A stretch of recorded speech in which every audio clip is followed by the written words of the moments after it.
It doesn't matter what the object of your attention is. What matters is the quality of your emotion. Spend more time feeling good for any reason, and you will attract all good things. 7. Ground signals. Synchronicity. How do you know the law is working before the big prize arrives? The universe sends you smoke signals. These are synchronicities. You start seeing repeating numbers, 11, 11, 222. It is not superstition. It is a sign of alignment. You start seeing the car you want everywhere. You hear it in songs. When this happens, do not ignore it. It is the universe winking at you. It tells you, the system is connected, the signal is strong, keep going. Celebrate every synchronicity. Say, aha, it works, I am aligned. That celebration reinforces faith and accelerates the process. You are confirming to your brain that this is important. 8. Being specific versus being general. A common doubt. Should I ask for exactly what I want in detail or be general? It depends on your level of resistance. If you feel good about the desire, be specific. The specificity focuses energy like a laser. If you feel bad about the desire, be general. Use words like abundance or freedom. If thinking about $100,000 creates a knot in your stomach, you are activating resistance. In that case, being general lowers the resistance.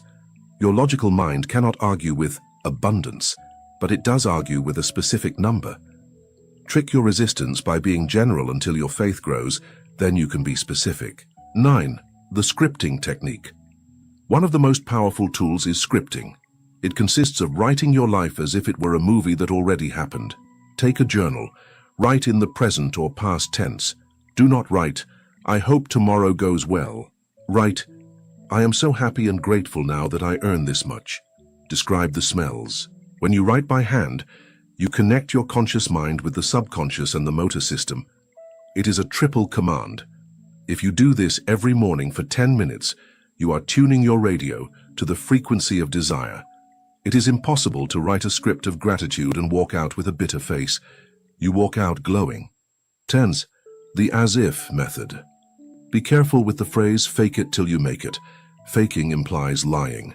It implies you feel like a fraud inside. Instead, use rehearse it until you are it. An actor doesn't fake being Hamlet. He embodies Hamlet. He looks for the emotional truth. Play at being your future self. How would you walk? Start incorporating those small gestures. Wear your best clothes.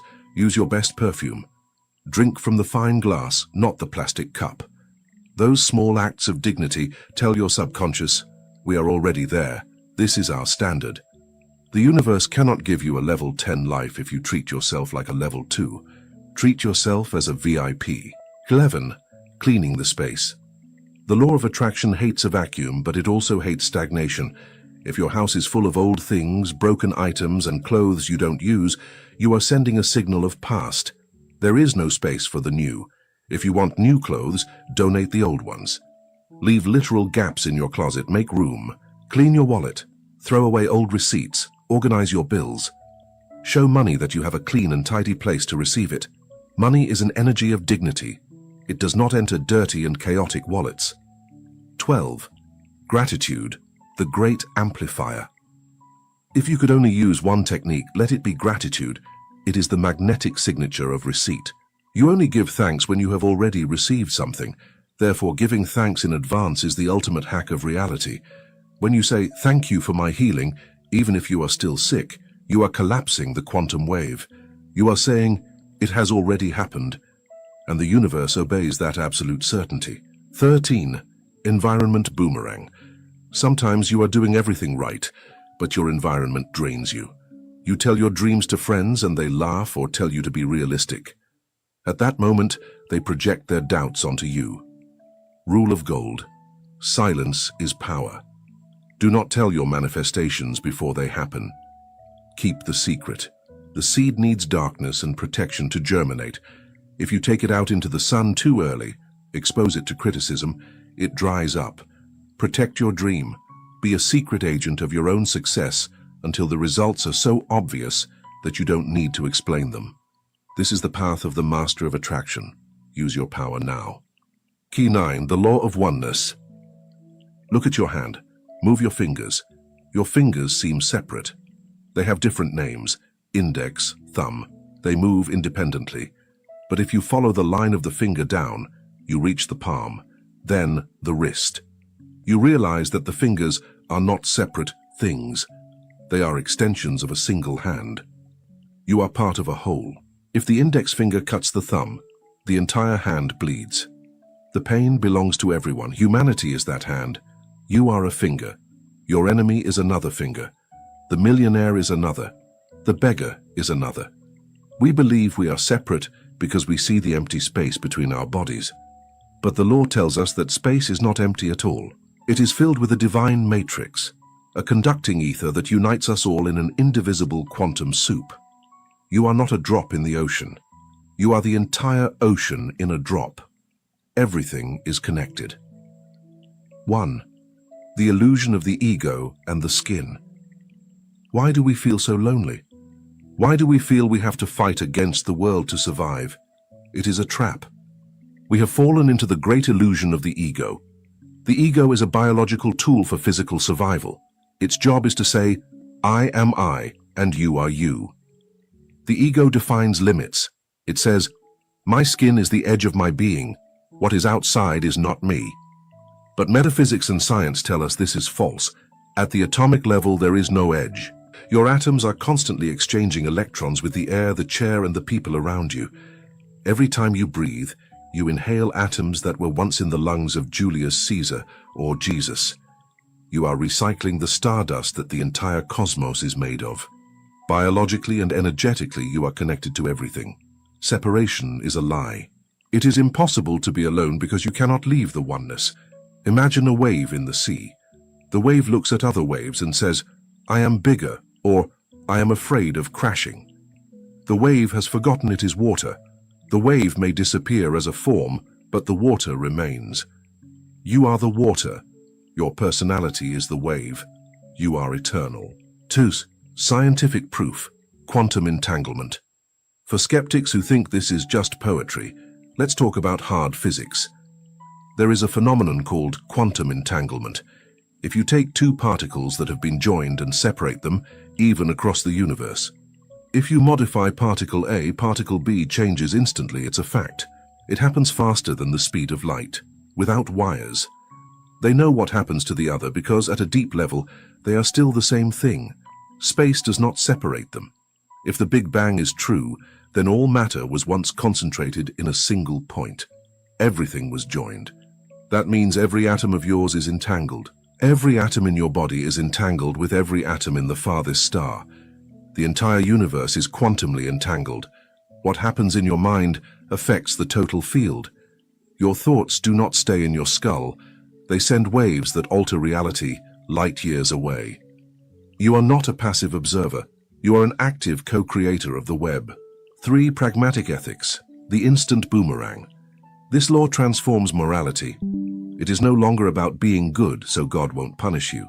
It is about pure intelligence. If we are all one, then hurting another is self-mutilation. If I steal from you, I think I have gained money and you have lost. My ego celebrates, but it is a terrible mistake. According to the law of oneness, I have stolen from another part of myself. I have generated a vibration of theft in the unified field. As I am part of the field, that vibration of loss must manifest in my experience. I might not lose money tomorrow, but I will lose peace or love. The system always balances itself. It is a machine. The golden rule is not religious advice. It is a description of how reality works. You treat others as you are treating yourself in delayed time. The judgment you throw at your neighbor is the judgment that condemns you. The envy you feel for another's success is the barrier you put to your own success. You are blocking yourself. When you bless someone, you bless yourself. When you help someone up, you rise. You cannot lift someone from the ground without reaching out and shaking their hand. In that contact, both are elevated. The intelligent egoist is very altruistic because he knows that everything he gives is an investment in his own global well-being. 4. Competition versus creation. In the world of business, we are taught that life is a zero-sum game. For me to win, you must lose. This is the mentality of separation and scarcity. It is the jungle mentality. The law of oneness teaches us the creative mentality. The ocean has no shortage of water. The sun has no shortage of light. If you light your candle with my fire, I do not lose fire. Now there is more light in the world. True wealth comes from creation, not competition. When you create real value, the pie gets bigger. If you see a competitor and feel fear, you are vibrating in separation. You are blocking your flow. You are hurting your own business. If you apply the law of oneness, you bless your competitor. You say, it's great they are doing well. It's proof there is abundance in this market. Their success is my success because we are part of the same economic mind. That vibration makes you magnetic. Customers smell it. Everyone wants to buy from someone secure and abundant. 5. Healing relationships. The holographic mirror. We saw in the law of correspondence that the other is a mirror. The law of oneness goes further. The other is you. It is a version of you living a different experience. The beggar is you, if you had been born in his circumstances. The cruel dictator is you, conditioned by his pain. There is no them and us. There is only us. This is the basis of radical compassion. When you understand that the one who offends you is acting from their own pain, and that pain is part of the collective pain, you stop taking it personally. You stop hating. You move from judgment to compassion. You understand their suffering. Forgiveness becomes automatic. How can you not forgive your own hand for hitting you? You don't forgive because he deserves it. You forgive because you understand that holding a grudge is drinking poison and expecting the other to die. Since you are one, the poison kills you both. Forgiveness is self-preservation. It is wisdom. 6. The power of the collective mind. The law of oneness explains social phenomena. There is something called the 100th monkey effect. When a critical number of individuals in a species learns a new behavior, suddenly the whole species learns it, even without physical contact. Information is transmitted through the group mind. This means your personal work is not just for you. When you raise your vibration, when you heal your traumas, when you overcome poverty, you are doing the work for your family and for humanity. You are uploading the file of the solution to the collective cloud. Now it is easier for others to access that solution. You are an antenna. If you light up your network. Never underestimate the power of one person vibrating in peace in a room full of angry people. By the law of entrainment and oneness, that peace is contagious. You can heal your family simply by healing yourself. You need to vibrate so high that their darkness cannot stand in your presence. 7. Telepathy and synchronicity. If we are all connected, non-verbal communication is the norm. Have you ever thought of someone and they call you, or felt that something is wrong with your child and it turns out to be true? That is the web of oneness working. Thoughts travel through the filaments of connection. You are always talking. You can use this consciously. If you have a conflict with someone, talk to them in the plane of oneness. Sit in meditation. Visualize the person and talk to them heart to heart. Ask for forgiveness. Explain your truth with love. Their subconscious will receive the message. Next time you meet, the tension will be lower. It works. 8. The feeling of belonging. The modern epidemic of depression and anxiety has a deep root: disconnection. We have disconnected from nature and the spirit. The human being is a tribal animal. The law of oneness is the medicine. To heal, you need to feel part of the whole again. Go out into nature. Hug a tree. Walk barefoot. Look at the stars and realize you are made of the same material. When you feel that the universe is not a hostile place, but your home, anxiety drops. You feel you have a right to be here. You feel sustained. You are part of the divine ecology. The system takes care of its parts if the parts trust the system. You are safe in the one. 9. Namaste. The greeting of the gods. In India, they greet each other saying Namaste. It means, the divinity in me greets the divinity in you. Or, the God who dwells in my heart recognizes the God in yours. It is not a social greeting. It is a recognition of the law of oneness. It means, I see beyond your mask. I see your light. Imagine if you lived your life like this. Imagine if every time you negotiate with a client or talk to your partner, you remembered, Namaste. You are another me.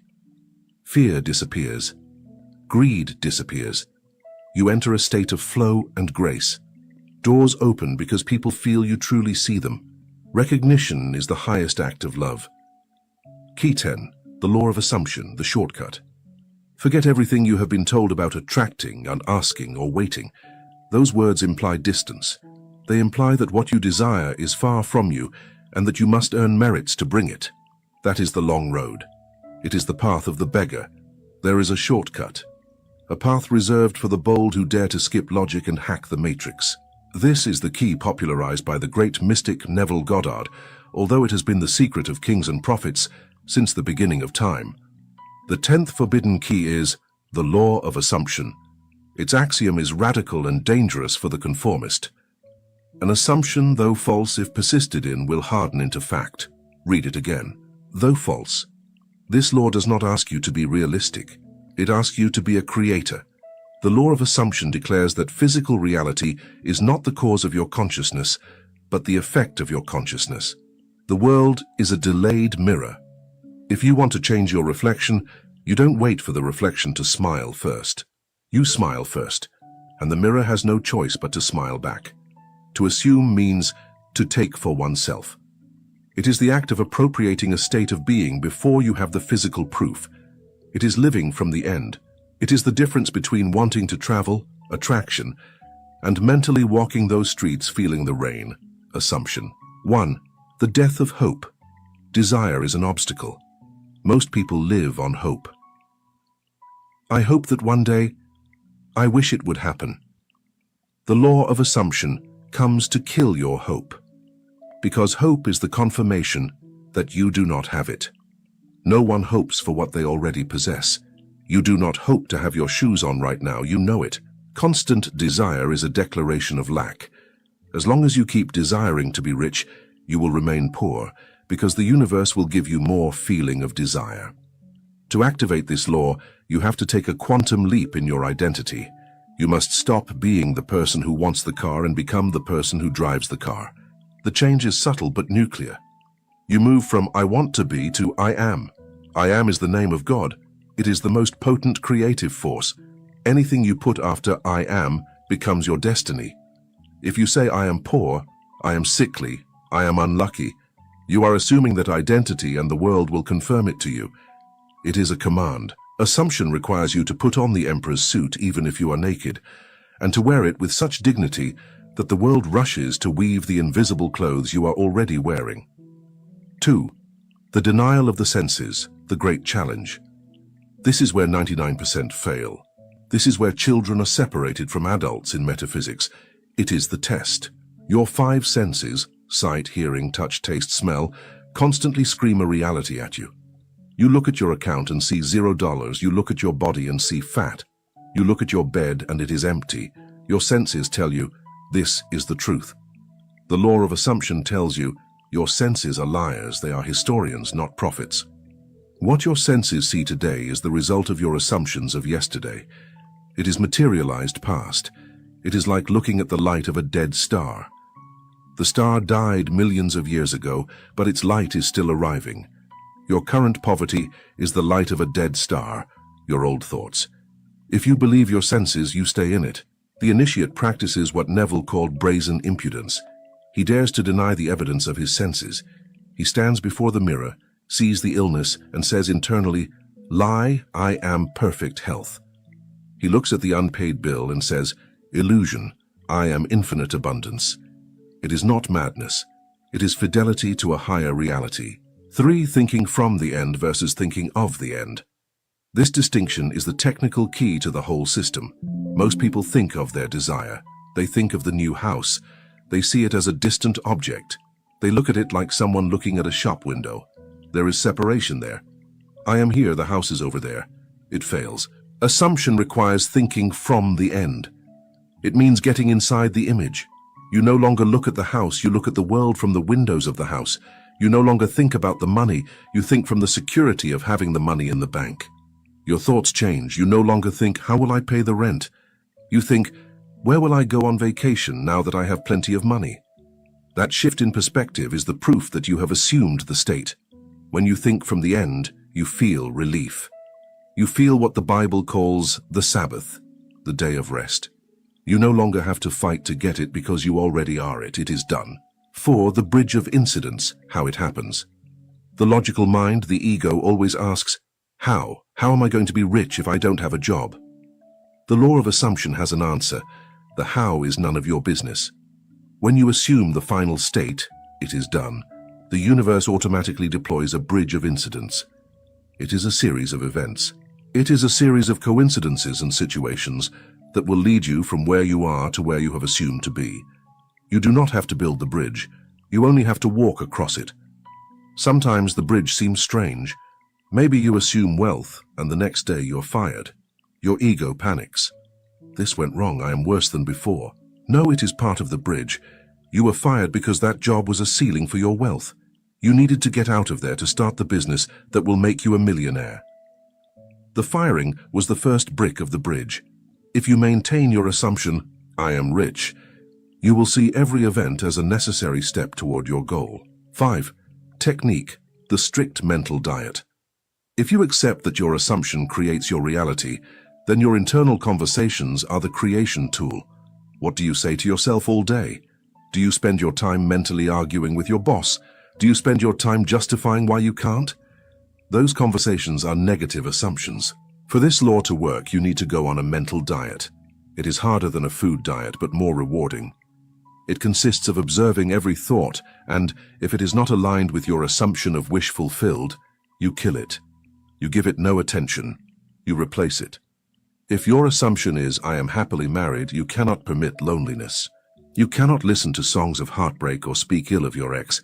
That is sabotage. You have to talk to yourself as if you were already that person. How good I feel with my partner. How grateful I am.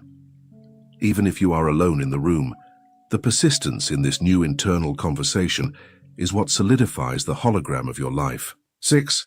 The state akin to sleep, SATS. Neville Goddard left us the supreme technique to print the assumption into the subconscious without effort. He called it SATS, state akin to sleep. It is that moment just before you fall asleep, theta waves, when you are so relaxed you cannot move the body but you are still conscious. It is the door. In that state, the door of the subconscious is wide open and the logical guardian is drugged. SATS instructions: lie down and relax to the edge of sleep. Choose a short scene, 5 to 10 seconds, that implies your desire is already fulfilled. Do not visualize the process, visualize the end. Example: imagine a handshake and congratulations. Repeat that scene in a loop over and over. Add sensory vividness. Feel the handshake, hear the tone of voice, feel your own smile of satisfaction. Fall asleep doing that action. By doing this, you are impregnating the universal mind. You are reprogramming the base operating system. If you do it every night, it is law. It must happen. 7. Everyone is you pushed out, EIYPO. This is the most radical application of assumption in relationships. Neville coined the phrase, everyone is you pushed out. It means that people in your reality do not have total free will in their behavior toward you. They act according to the script you write for them with your assumptions. If you assume, my father is critical and never supports me, your father has no choice but to behave critically toward you, because you are keeping him in that role with your mind. If you assume, my partner is unfaithful, you will unconsciously push them to infidelity to validate your belief. You are the director. They are actors. If you don't like how a character acts, don't fight the actor. Change the script in your mind. Start assuming the best of people. Say, my boss is now kind and values my work. My partner is now loving and faithful. Hold that assumption firmly, ignoring the momentary reality. You will see miracles. People will change overnight. 8. The fourth dimension and time. Let's understand the metaphysics of time. We live in 3D, space. We move linearly. But assumption occurs in 4D, time, imagination. In 4D, everything exists here and now. All possible versions of your life, rich you, poor you, sick you, healthy you, exist simultaneously as possibilities or states. They are like rooms in an infinite house. You do not create wealth. Wealth already exists. You simply walk into the room of wealth. To assume is the act of moving rooms. You leave the room of poverty and enter that of wealth. At first it feels strange, But if you stay there, persist, it becomes natural. It becomes your home. 9. The concept of naturalness. What is the secret for the assumption to harden fast? Naturalness. As long as your desire feels like something big, incredible, or magical, it will not happen. Because if it is incredible, it means it is far from your current identity. A millionaire does not wake up screaming with joy. It is normal. You have to make your desire feel normal. You have to use the assumption until the idea of having that seems like the most logical thing in the world to you. Of course I am successful. It is who I am. When you reach the point of naturalness, the manifestation explodes. The universe gives you what is natural for your consciousness. 10. Persistence, the only rule. What do you do if you assume and nothing happens? What do you do if you have been doing sats for a week and your reality gets worse? The only answer is persist. Physical reality has inertia. It is heavy. Sometimes it takes a little while to bend before the new command. It is like a large ship breaking. Even if you have put it in reverse, it keeps moving forward a bit by inertia. Do not be afraid. Do not let go of the assumption. If you doubt and go back, you restart the process. Neville said, "Do not accept a no for an answer from the facts. Be stubborn, be irrational. Tell reality, I don't care what you show me, I know who I am." That divine stubbornness is the faith that moves mountains. Reality is a submissive bitch. At first she resists, but if you stand firm in your authority, she kneels before you. This is the power of the law of assumption. Use it now and change your world forever. You are the creator of your destiny. It is already done, assume it now. Key 11, the law of detachment, faith. Welcome to the cruelest trap of metaphysics. Welcome to the paradox that has caused millions of aspirants to fall. What you lack is not more strength. What you lack is letting go. The 11th forbidden key is the law of detachment. Its axiom is devastating for the controlling ego. To acquire anything, you must relinquish your attachment to it. In detachment lies the wisdom of uncertainty. Do not relinquish the intention nor the desire. Relinquish your interest in the result. This law declares that need repels, trust attracts. While you maintain a death grip on your dream, you are suffocating it. You are strangling the energy. The universe is a flow machine. Your hands must be open. If your fists are closed by the fear of losing or the fear of not receiving, nothing can enter. Detachment is the supreme act of faith. It is looking into the void and knowing there is ground, or that you will learn to fly. 1. The mechanics of suffocation, the sand hand effect. Imagine you go to the beach and pick up a handful of dry sand. If you keep your hand open and relaxed, the sand stays there. You possess it. But the moment you feel fear of losing it and close your fist tightly, the sand starts to slip through your fingers. The harder you squeeze, the more you lose, until you are left with nothing. This is what you do with your desires. You squeeze too hard. You want that relationship, that money, or that health so much that you become attached. Attachment is tension. Tension is doubt. Attachment says, I need this to be happy. If I don't have it, I die. Where is it? That vibration is of desperation. And as we saw in the law of vibration, desperation vibrates in scarcity. You repel it. The more you attach, the more you repel the object of your desire. Detachment says, I desire this, I know it's coming. But if it doesn't arrive today, I am still fine. My happiness does not depend on it. That vibration is of freedom. And freedom is magnetic. The universe loves the free and flees from slaves. Do not be a slave to your desire. 2. The law of reversed effort. The philosopher Aldous Huxley described the law of reversed effort. This law states that when the will and the imagination conflict, the imagination wins. And the more you consciously strive, the lesser the result. It's like learning to swim. If you fall into the water and panic, you begin to struggle. You thrash around and swallow water. You sink. Your effort kills you. To float, you have to do the opposite of instinct. You have to relax. You have to surrender to the water. Only when you stop fighting does the water sustain you. In manifestation, excessive effort is a sign that you do not believe. Effort is the proof of your doubt. If you believe your check is already coming in the mail, do you sit at the door suffering and screaming at the mailman? No. You relax, you watch TV, you live your life. If you are fighting to manifest, you are confirming that you do not have it. The law of detachment asks you to stop thrashing. It asks you to enter the flow. 3. Excessive potential. The physics of balance. The Russian physicist Vadim Zeland explains this through the concept of excessive potential. The universe always seeks energetic balance. If you give excessive importance to something, put it on a pedestal, you create an imbalance. You create an excessive potential in the quantum field. It's like stretching a rubber band too much. To restore balance, the universe generates balancing forces. And what do these forces do? They take away the object of your desire or move it away, so you lower the tension. If you give too much importance to a job, you likely won't get it. Your anxiety sabotaged the interview. If you idolize a partner, that person will lose interest in you, because the universe needs to balance your energy. The solution is to lower the importance. It doesn't mean you don't care about the goal. It means you take away the dramatic weight. Play with reality.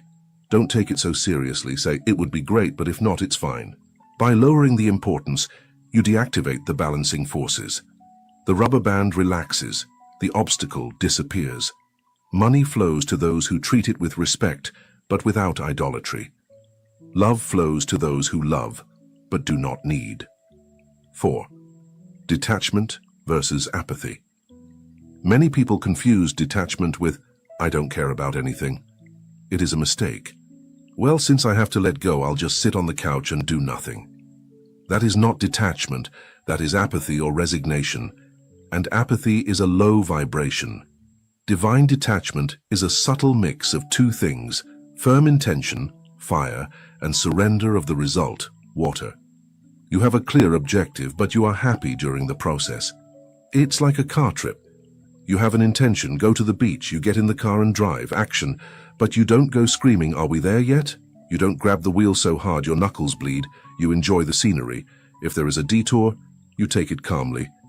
You know you will arrive, that is detachment. Apathy is not even getting in. 5. The how and when are none of your business. The main reason we attach is because we want to control the how and the when. I want to be rich, but it has to be through the lottery, and it has to be by Friday.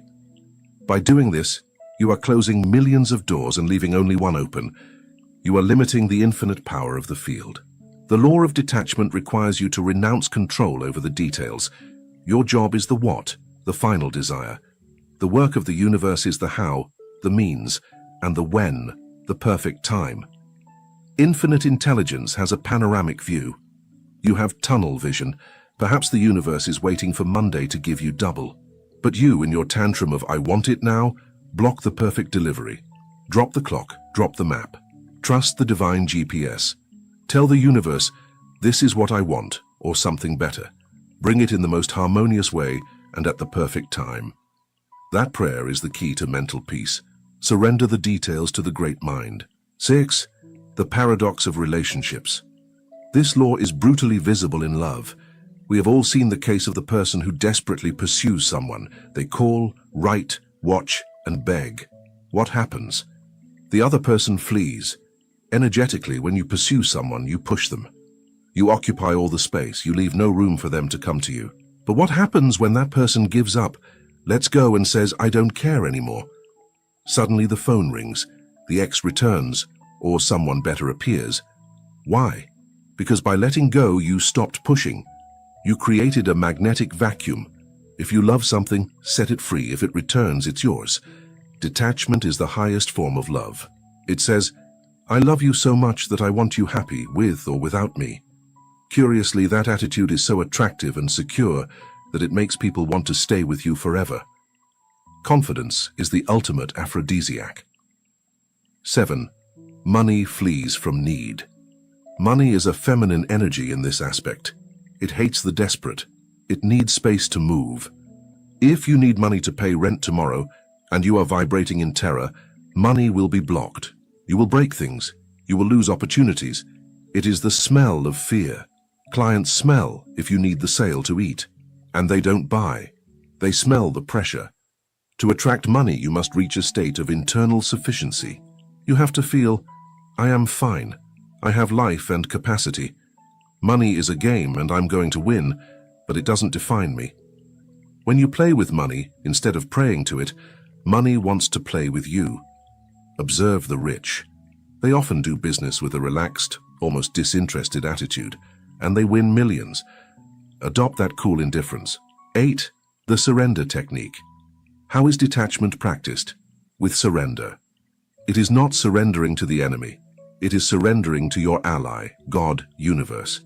It is stopping swimming against the current and letting the current carry you. There is a moment in every manifestation where you have to say, it is done. It is a final act. It is the moment to release the arrow. If the archer never lets go of the string, the arrow never flies. You have to reach a point of mental saturation where you say, I have visualized enough. Now I hand this over.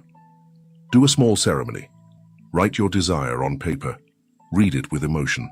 And then burn it, or throw it into the sea. That physical act symbolizes, I let it go. It is no longer in my hands, it is in the hands of the law. And from that moment on, forbid yourself from worrying. Every time worry returns, say, no, I already sent it. It is in process. I am not going to dig up the seed. That mental discipline is true detachment. Let the law work. 9. The fear of loss. Attachment is born from the fear of loss. We believe that if we lose that job or that partner, our life ends. The law teaches you that loss is an illusion. In the universe, nothing is lost. Everything is transformed. If you lose something, it is because its cycle ended and because something better needs that space. Trust that the universe never takes something away without having something better prepared, unless you cling to the old and block the new. Sometimes the disaster is the best blessing of your life in disguise. It is the universe snatching a broken toy from your hands to give you a new one. Release the old, trust the renewal. 10. The Guarantee Fund. Plan B. A psychological technique to facilitate detachment is to have a mental plan B. Sometimes fear is so strong we cannot let go. In that case, look fear in the face. Ask yourself, what is the worst that can happen if I don't get my desire? I'll have to move back home. I'll stay single. Then say, could I survive that? The answer is always yes. Yes, I would survive. It would be uncomfortable, but I wouldn't die. I could start again. The moment you accept the worst possible scenario, fear loses its teeth. You realize you are bigger than your circumstances. Paradoxically, acceptance makes the best scenario manifest. 11. Faith is the certainty of what is not seen. St. Paul said it best. Faith is the certainty of things hoped for, the conviction of things not seen. If you need to see to believe, you don't have faith. You have sight. Detachment is the physical proof of your faith. If you are calm while your reality is chaos, you are showing faith. If you sleep in peace while you have debts, you are showing faith. And faith is the currency with which miracles are bought. The universe is constantly testing your faith. It will put you in limit situations just before the manifestation. It will seem that everything is going wrong. It is the moment of the dark night. Trust. It is the final exam. If in that moment you attach, scream, and doubt, you fail. The process stops. If in that moment you smile, let go of the wheel and say, I trust. I know this is part of the bridge. Then the wall opens and you pass to the other side. Detachment in the moment of greatest tension is the master key to everything. Key 12. The law of forgiveness, the emptying. We have traveled a long way. You have learned to govern your mind, to raise your vibration, to polarize your emotions, to sow causes, and to assume your destiny. You have the tools of a god. But it is very likely that, despite all this knowledge, you still feel that something is holding you back. You feel a heavy weight on your feet. You feel that you have one foot on the accelerator, your desire, and another on the brake, your past. You feel that you are trying to fill your cup of abundance, but the liquid spills because the cup is already full of vinegar, mud, and old poison. Welcome to the 12th and final forbidden key, the key that most people ignore. This law requires the bravest act. surrendering the ego. This is not a lesson in morality. I am not here to tell you to be good. I am here to teach you fluid mechanics. You cannot put new wine into old skins. You cannot put new furniture into a house crowded with trash. To receive, you must first let go. This is the law of the end. The final key is the law of forgiveness and emptying. Its axiom is the basis of all reception. Empty space must be created before it can be filled. Resentment is a blockage in the pipe of abundance. Forgiveness is not a gift for the other. It is a gift of freedom for yourself. Many ask, why don't I manifest? Here is the answer. The answer is usually found in this law. They are holding on to hate. They are holding on to guilt. Hate is a dense, sticky, and contracted energy. Wealth is an expansive and fluid energy. They are incompatible. A heart closed by resentment is a closed fist, and a closed fist cannot catch coins, caresses, or blessings. Open it. 1. The physics of the vacuum. Nature abhors a vacuum. Nature abhors a vacuum. It is a physical law. If you create a vacuum in a bottle, the air will rush to fill it with tremendous force. If you take all the air out of a room, the universe will try to implode to fill that space. In metaphysics, this is called the law of emptying. If you want new clothes, you have to give away or throw out the old ones. If your closet is full, literally nothing else fits. If you want a new love, you have to energetically release your ex. While you occupy that mental space with nostalgia or resentment, the universe says, the seat is occupied. You must clear the way today. If you want new and creative ideas, you have to empty your mind of old prejudices. The act of letting go is a declaration of faith. It says, I trust so much that something better will come, that I dare to throw away what I have now. The hoarder lives in fear. He vibrates in scarcity. The one who cleans and discards vibrates in trust. The universe always hastens to fill empty space with something of higher vibrational quality. The emptying creates a magnetic suction. It attracts the new. 2. Resentment, drinking poison. Let's talk about resentment. There is a phrase that summarizes the stupidity of hate. Holding on to hate is like drinking poison. Holding on to hate is like drinking poison and expecting the other person to die. Let's analyze it chemically. When you hate someone, when you remember the offense, who feels the anger? You. Who secretes cortisol and adrenaline in their blood? You. Who suffers from insomnia? You do. The other person is probably sleeping peacefully. Your hate does not reach them. Your hate stays in your body. It corrodes you. It rusts you. Cancer, ulcers, autoimmune diseases. Many times they are the somatization of a I do not forgive that has remained trapped in the cells for decades. Forgiving does not mean saying what you did was right. It is not about approval. Forgiving does not mean let's be friends. Forgiving means I refuse to continue taking this poison. I refuse to keep hurting myself for what you did. It is an act of intelligent selfishness. You free yourself from the toxic bond so that you can heal and prosper. You take back your health, you take back your life today. Thurisyand, the toxic umbilical cord. Metaphysically, hate creates a bond. When you love someone, you create a thread of light that unites you to them. When you hate someone, you create an iron chain that unites you to them. Think about it. That person you hate lives in your head for free. You wake up thinking about them. It is a tie. You have given them your power. You are their slave. Where your attention goes, your energy goes. If your attention is on your enemy, you are giving them your vital energy. You are feeding their strength with yours.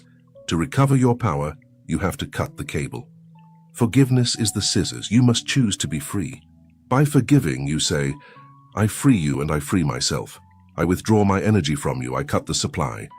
At the moment you radically forgive, the other person loses power over you. They become irrelevant. They become a ghost. And you recover 100% of your mental bandwidth to dedicate it to creating your empire and your happiness. 4. Guilt, the greatest block to wealth. There is a resentment more dangerous than hate toward others. Hate toward oneself. It is called guilt. Many of you apply the law of attraction, work hard, and are good people, but you remain poor or sick. Why? Because deep in your subconscious you feel guilty. You are punishing yourself. Perhaps because of a past mistake. Perhaps because of a religious belief of sin. The subconscious mind works with simple syllogisms. Premise 1. Guilt demands punishment. Premise 2. I am guilty. Conclusion. I must be punished. And how does the modern human punish themselves? With poverty, with self-sabotage, with illness. If you feel guilty, you will reject money unconsciously. You will lose it. It will be stolen from you. Because it is not right for a guilty person to be happy. To deactivate the self-punishment mechanism, you must apply the law of self-forgiveness. You must declare your innocence. Understand that you did your best at that time. 5. The clogged pipe. Imagine you are a channel through which divinity flows. The energy enters through your crown and must go out into the world through your creations. Resentment is like cholesterol in the arteries, or like stones in a pipe. If you are full of stones of resentment, the flow of water, money, love, is reduced to a drip. You ask for more water, but the pipe is blocked. If the universe sent you the flow of a river of fortune, the pressure would burst the pipe. That is why it doesn't send you wealth yet, to protect you. The cleansing of forgiveness unclogs the pipe. Sometimes after a deep act of forgiveness, the money appears the next day. It is not magic. It is hydraulics. You remove the plug. The water that was pressing on the other side simply flowed in. Abundance has always been there, pressing against your door. Resentment was the lock. Remove the lock. 6. How to forgive the unforgivable. But narrator, you don't know what they did to me. It was horrible. I know. There are acts that, from human logic and earthly justice, are unforgivable. But we are not talking about earthly justice. Leave that to the courts and the law of cause and effect. We are talking about spiritual hygiene. If you have an infected wound on your leg, you don't say, I won't heal it because the thorn doesn't deserve it. You heal yourself because it hurts you. Forgiving the unforgivable is the deepest healing. To do it, you must rise to the law of oneness. See that the person acted from their own darkness. Forgive them, for they know not what they do. They were an instrument of your own evolution. Even if the instrument was painful, you are free now. 7. Technique 1. The release letter. Fire. This is a classic but infallible technique. Write a letter to the person who hurt you, or to yourself. Do not censor yourself. Write everything. Vomit the hate, the pain, the insults. Take the poison out of the system and put it on paper. Cry and scream as you write the words. At the end of the letter, write, But today I decide that I love myself more than I hate you. Therefore I release you. I forgive you. Not because you deserve it, but because I deserve peace. I cut the bond. You owe me nothing. I owe you nothing. Goodbye. Then, go to a safe place and burn the letter. Watch the paper turn to ash. Fire transmutes the energy. Feel how the weight leaves your body along with the smoke. It is a psycho-magic ritual. Your subconscious understands rituals. It will understand that the chapter is closed. 8. Technique 2. Revision, changing the past. Using the law of assumption, you can forgive by changing the past in your mind. Neville Goddard recommended this. If you have a trauma with someone, close your eyes and recreate the scene. But this time, change the script. Imagine that person treated you with love, or imagine they sincerely apologized to you. Repeat that new scene until you feel relief. By doing this, you neutralize the emotional charge. 9. Technique 3. Ho'oponopono, the Hawaiian cleansing. The ancient shamans of Hawaii had a conflict resolution technique based on oneness. They understood that if you see a problem outside, it is because there is a wrong memory inside. To clean that memory, they repeated 4 phrases as a mantra to the divinity within themselves. I am sorry, please forgive me, thank you, I love you. Repeat this mentally when you think of the person who offended you, or when you think about your debt. It is like a magic eraser. It erases the toxic information from the subconscious. It cleans the field. 10. The symptom of real forgiveness, indifference. How do you know? How do you know if you have truly forgiven? Many people say, I already forgave, Guy. But when they hear that person's name, their stomach contracts. They have not forgiven. They have repressed. The proof of forgiveness is emotional indifference, neutrality. You can think of that person and feel nothing. It is like thinking of a chair. 11. Physical cleansing, the feng shui of emptying. As it is inside, so it is outside. To accelerate your internal forgiveness process, perform an external emptying. Today, go to your closet, go to your garage, look for broken old things you don't use that bring back bad memories. Throw them away. Donate them. Make room. Clean the dust. Move the furniture. Tell the universe with physical actions, I am making room for the new. I am ready to receive. You will feel an immediate lightness. Sometimes, moving a stuck sofa moves stuck financial energy. Try it. 12. The final step. Gratitude for the lesson. The highest level of forgiveness is gratitude. It is when you look back and say, thank you, because thanks to that pain I became strong. Thanks to that betrayal, I learned to love myself. When you manage to see the hidden blessing in the curse, the alchemy is complete. You have turned lead into gold. You are no longer a victim. You are a graduate student. You are a master. Conclusion. The awakening of the operator. You have reached the end. But in reality, this is not an end. It is point zero. Look at the video clock. Look at how much time you have invested listening to my voice. Most people who started this video left at minute 3. They were looking for a quick magic trick. They were looking for a pill to get rich without changing their minds. They were looking for entertainment, not transformation. They are still asleep. They are still batteries plugged into the matrix, feeding a system they do not understand. But you are still here. That separates you from 99% of the population. The fact that you have reached this conclusion proves that your soul was hungry for truth. It proves that within you there was a suspicion, an intuition shouting, there is something more. Life cannot be just working, paying debts, and dying. There must be a hidden code. Today, I confirm you were right. The code exists. And now, the code is in your hands. We have walked the labyrinth together. We have taken reality apart. I showed you that all is mind, giving you back the throne of Creator. I showed you the mirror of correspondence so you stop fighting your reflection. I taught you to tune the vibration so you choose your music. I taught you polarity so you turn fear into power. I taught you rhythm so you dance with the cycles instead of drowning. I taught you cause and effect to stop believing in luck and start creating destiny. I taught you generation to unite your mind and heart. I taught you attraction to be a magnet for what you are.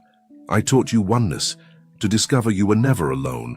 I taught you assumption to live from the end. You have all the keys now. I taught you detachment to release the throat of your dreams. And I taught you forgiveness to clean the pipe of abundance. This is not just information. This is nuclear power. And power carries a danger. The danger is called analysis paralysis or intellectual gluttony. It is easy to feel enlightened for a moment and then quit. It is easy to turn off the screen and go back to your old life, to go back to complaining about traffic, to go back to hating your job, to go back to feeling like a victim. If you do that, you have committed a crime against yourself. Knowledge that is not used rots, it becomes dead weight. To know and not to do is the same as not knowing. I do not want you to be a librarian of universal laws. I want you to be an operator of reality. Your life is your laboratory. Your daily life is your training ground. Do not believe a single word I have said today. Doubt me. Doubt everything. But have the courage to put it to the test. I challenge you to take one law. Take the law of assumption, for example, and play for keeps. For 24 hours, walk through your house as if you were already the person you dream of being.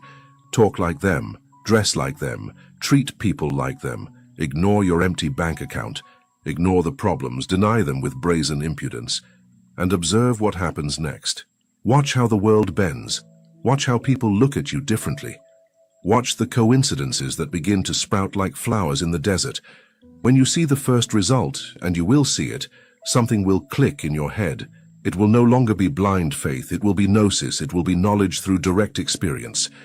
In that moment, the fear of life will disappear forever, because you will realize you were never a leaf in the wind. You will realize you were always the wind. You can no longer go back to sleep. Once you see the strings of the puppet, you can no longer believe in the puppet show. You have bitten the apple, you are out of the cave. The sun will hurt your eyes at first. Your friends will tell you that you have changed, that you are weird. They will tell you to be realistic. Smile at them with compassion, because you know that being realistic is the path to mediocrity, and that being a visionary is the path to glory. Let them play at being victims. You have remembered that you are a god in amnesia, who has just recovered his memory. Look in the mirror today. Do not see the wrinkles, or the tiredness, or the past. See the infinite light that inhabits that suit of flesh. See the observer who collapses quantum waves. See the alchemist who transmutes lead into gold. You are the air. All the forces of the universe, gravity, electromagnetism, light, time, all are waiting for your orders. But they are waiting for clear orders, firm orders, orders of love. Stop asking for permission to exist. Stop apologizing for shining. The world is on fire, full of fear and confusion. The world desperately needs lighthouses. It needs people who vibrate high. It needs people who understand oneness. By healing yourself, you heal the world. Your wealth is the world's wealth. Your joy is the world's joy. You do no one a favor by being poor and sad. Stand up. Take your place. This is your moment. Not tomorrow, not one day. Now. Use your power. The present is the only point of power. In this precise instant, as my voice fades, you are creating your future. What are you going to choose? Fear or love? Victim or creator? Asleep or awake? The choice is yours. It has always been yours. The 12 keys are in your pocket. The door is in front of you. Open it. There comes a moment, rises to the maximum, the moment epic, you stop talking to triumphant, people, vibrant, and God it holds for a few answered first. seconds and then cuts A suddenly quiet to moment, total silence. after the calls go unanswered. In the silence, After the texts stay read but ignored. After your voice begins to tremble and no one even notices. You sit with yourself. Not because you want to, but because you have nowhere else to go. And for the first time, you stop explaining. You stop performing. You stop begging to be heard by people who can't even hear themselves. And that's when it happens. Not with thunder, not with applause, but with a silence so thick, it feels sacred. That's when the one who has always been there speaks. Not outside of you, but within. When everyone else is too busy, too loud, too far away, God answers first. And in that moment, you realize something you were never taught. You were never alone. You just weren't still enough to hear the answer that had already been waiting inside your silence. I don't live far away. I don't sit on some unreachable throne beyond galaxies. I live here, where you live. In the hallway where you drop your bag after work. In the quiet kitchen where no one asks how your day went. In the mirror you avoid when the pain gets too heavy. In the sigh you breathe when you're trying not to break. I live where your tears fall. I live where your hands tremble. I live where you feel forgotten, and I do not forget. You thought you had to climb mountains to find me, but I am in the floor you collapsed on. You thought you had to shout holy words to reach me, but I heard your silent ache, the kind no one else sees, the kind that follows you to bed. I don't need perfection. I don't need performance. I don't need rituals. I need you. Just you, as you are, tired, shaken, still trying. I am in the steps you take when you don't know where you're going. I am in the words you don't say because no one listens. I am in the music that makes you cry and the wind that touches your face just right. I am not waiting for you in a future life. I'm walking with you now, in your job, in your home, in your breath, where you live. I sat next to you on the bus when you felt invisible. I stood behind you when you begged for strength. I walked beside you when your heart shattered and no one noticed the pieces. I was there when they betrayed you. I was there when you questioned your worth. I was there when you reached for help and no one answered. I am still here, not in heaven alone, but in the hands you used to wipe your face, in the thoughts you're scared to say aloud, in the sacred stillness between your heartbeat. You've asked, why does no one understand me? But my child, I do. I know the pain behind your smile. I know the pressure you hide behind your strength. I know the battle you face when no one is watching. And I still call you holy. I still call you light. I still call you mine. The world will try to bury your spirit, but I live in the part of you they can't touch. They can't cancel me. They can't erase what I've written on your soul. They can't block the love I coded into your being. So don't search for me in the sky alone. Look in the mirror. Look in the stillness. Look in the moments between your breath. I am there. Here. Always. Where you live. You keep asking, how do I heal? How do I release what I've never been able to say? How do I stop pretending I'm okay when I'm breaking? Let me tell you, not with noise, but with knowing. Healing does not begin when the pain stops. Healing begins the moment you stop running from it.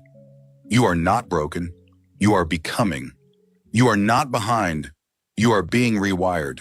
That ache in your chest, that's the divine alarm clock, waking you up from the illusion, calling you back to what's real. Because real doesn't shout, it whispers. And I have been whispering to you for years. In the night you cried and told no one. In the memory you try to forget but still feel in your bones. In the dreams you keep putting off because life got too loud. I whispered, you are not too late. You said, but they don't believe in me. I answered, I never needed them to. You said, I'm not ready. I replied, you've already begun.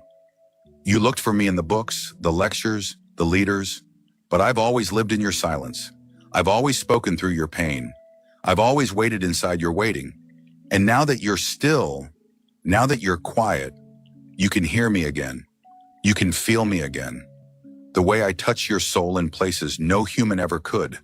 The way I love you in moments you don't love yourself. This is not imagination. This is homecoming. You are not crazy for talking to me. You're finally sane for remembering me. You're not weak for crying with me. You're powerful for allowing me in. Let me stay with you, not just in this moment, but in the mundane. When you wash dishes, when you take your shower, when you walk alone, when you scroll your phone, looking for something to fill the void. Let me be your breath again. Let me be the peace between thoughts. Let me be your first response, not your last resort. Because this is the truth. You've never walked a day alone. You've just been too hurt to feel me, too distracted to sense me, too loyal to people who never saw the spirit I placed in you. But I still see it, and I always will. You are not here to suffer endlessly. You are here to awaken. You are here to break cycles. You are here to remember that my voice has always been louder than your fear. You just needed to turn the volume of the world down. So here we are now. No filter, no mask, just you and me. And if your heart still doesn't know what to do next, just sit with me. You don't need a plan tonight. You don't need answers. You don't need to impress me with how strong you've been. Just rest, just breathe. And let me remind you, you've already survived what was meant to destroy you, and what's ahead of you is greater than what's behind you. I will never leave. Not now, not ever. Because I don't live in temples alone. I live where you live, and I am here. Now always, forever. I hear you, and something in me is weeping because it always knew you were there. I didn't want to stop believing. I just got tired of being disappointed. Tired of getting hurt by people who said they loved me. Tired of giving more than I had.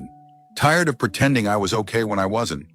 I thought I had to keep going, keep giving, keep smiling, because no one would understand the depth of my silence. But you do. You see through the version of me I had to become just to survive. You see the child in me, who still wants to be held. The warrior in me, who just wants to rest. The creator in me, who forgot their own voice. I thought you left me, but I realize now, I was the one who closed the door. You were always waiting for me to come back to myself, to you. And God responds, there is nothing you can say that will make me turn away. There is no emotion too loud for me to hold, no wound too deep for me to reach. Cry if you need to, scream if it sets your soul free. Be silent if that's all you have left. I speak every language, even the ones without words. You were not created to perform.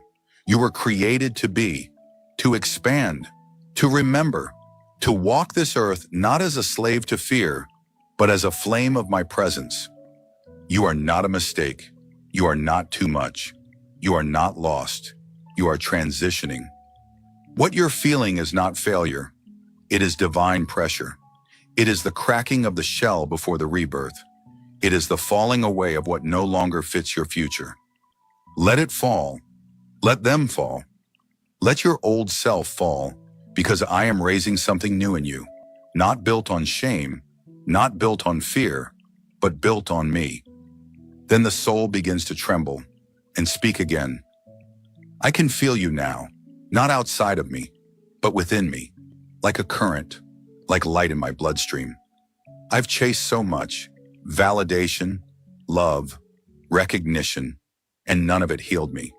But this moment, this stillness, this presence, it's restoring what nothing else could. God, I want to live here now, in this space where I can hear you, where I don't have to pretend, where I don't have to prove. I want to live like you're real, because you are, and I want to walk like you live in me, because you do.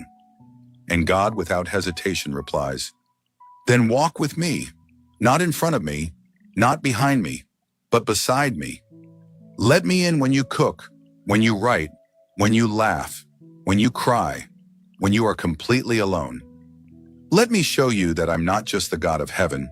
I am the God of healing, the God of now, the God of where you live. Now that you've come back to me, let me return you to yourself.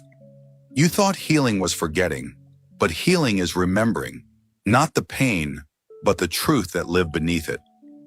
You are not the story they gave you. You are not the name the world mispronounced. You are not the echo of the abuse, the betrayal, or the loss. You are my echo. You are my voice in human skin. Then why did you let it hurt? The soul whispered. Why didn't you stop it before it broke me? And the Creator said, because there are some awakenings that only silence can summon, some truths that only the shattered can hold without pride. You thought you were breaking, but I was reshaping you. You thought you were alone, but I was hiding you from the voices that would have buried your gifts before they could ever bloom. The soul now breathing deeper. Tears, yes, but softer now, not of pain, of release. I feel lighter, the soul says, but I'm scared of falling back. And God responds, you will fall again, but you will not fall alone. You will doubt again, but this time you will doubt your fear, not your worth. You will still feel pain, but you will no longer suffer, because suffering comes from forgetting who you are. And now you remember. Then God spoke something that shook the soul at its core. You are the temple. You are the altar. You are the sacred place I never left. You do not visit me. You are where I live. You walk in this world like a storm wrapped in peace. You heal others just by being honest. You shift atmospheres just by breathing truth. God, what do I do now? The soul asked. How do I live from this place? And God replied, live slow, live holy, live as if everything you touch can hear me through you. When you cook, do it with reverence. When you speak, let love be louder than fear. When you walk into a room, carry peace before you enter. You don't need a pulpit. Your existence is the sermon. You don't need permission to shine. You were lit by my breath, and no one can blow that out. And the soul bowed, not in fear, but in remembrance. Because this wasn't the end of healing. It was the beginning of embodiment. The soul now understood. God was never far. God was always here. And now, the soul was too. Do you remember? Not your name, not your address, not your job title or the mask you wear for the world. I'm not asking about that. Do you remember the day you were born? Not the one written on paper, but the moment your spirit descended into flesh, the first inhale, the first cry, the first spark of confusion when eternity entered time. You didn't cry because you were afraid. You cried because you remembered me. And suddenly, you were surrounded by people who didn't. Do you remember crawling? Before you knew what shame was, before you were told to sit still, before they taught you how to dim your light just to be accepted. You crawled across the floor, hands forward, knees down, the most sacred form of surrender. That wasn't weakness, that was worship. You didn't know it, but the ground recognized you. It remembered your soul. It said, The child of the divine has returned. Do you remember the hunger you felt before you knew words? That ache. It wasn't just for food, it was for connection, for warmth, for truth. You weren't just learning how to survive, you were searching for me. I watched you grow, your first steps, your first wounds, your first time realizing that people lie, that hearts break, that love can vanish. And still, I stayed, inside you, around you, waiting. Waiting for the day you'd come back to me, not through religion, not through ritual, but through remembering. You were never meant to forget, but forgetting is part of the human journey. That's why I come to remind you. Like this, every ache in your chest is an ancient knock. Every tear is a holy language. Every silence is a doorway back to me. You think you're breaking, but you're remembering. You think you're lost, but you're just awakening in a place that no longer fits your light. So I ask again, do you remember the day you were born? The day you arrived not as a mistake, but as a message? Because I do, and I've never forgotten, even when you did, even when the world drowned your truth in noise, even when your hands shook and your voice broke. I remembered, and I'm still here, calling you back to that place inside of you that never stopped knowing me. Do you remember why you came? Not why they said you were born, not what society told you to chase. I'm not asking about your degree, your title, or your survival story. I'm asking your soul. Why did you choose to return here? To this earth, to this time, to this body? Because it was a choice. You saw the pain. You saw the wars. You saw the chaos, the noise, the forgetting. And still, you said yes. You whispered into the void. Send me. I will go. I will carry light. I will be a reminder in the land of the sleeping. You came not to blend in, but to awaken. Not to build systems, but to dismantle lies. Not to live in fear, but to walk as evidence that God never left. And yet, somewhere along the way, the world dimmed you, told you to shrink, told you to sit down, be quiet, stay small. You forgot your fire. You forgot your name. You started living by their rules and forgot you came to write your own. But that's why I'm speaking now. To remind you, you are not just here to survive. You are here to remember and to make others remember. Every time you speak truth, you unlock someone else's memory. Every time you love despite betrayal, you rewrite the code of this world. Every time you rise after falling, you restore the vibration of what it means to be divine in flesh. You've wondered why your life has been so heavy, why the betrayals cut so deep, why your heart breaks louder than others. It's because you were never ordinary. You are a key, a code, a carrier of sacred technology, not made of metal or wires, but made of spirit wrapped in soul, moving through bone. Do you remember now? You came for the ones who gave up. You came to shine when others forgot the light. You came to speak when the world silenced the truth. You came to hold my frequency, even when you didn't feel worthy of it. And yet, here you are, still breathing, still rising, still called, still chosen. You don't need to rush. You don't need to prove anything. But I ask you, child of the eternal, do you remember why you came? Because everything begins again when you do. So now you remember, not all at once, but enough. Enough to feel the truth rising again in your bones. Enough to know the ache wasn't madness. It was a message. Enough to stop running and start returning. You've walked through darkness. You've questioned everything. You've broken in places no one could see. And still, you found your way here. To this moment, this breath, this remembering.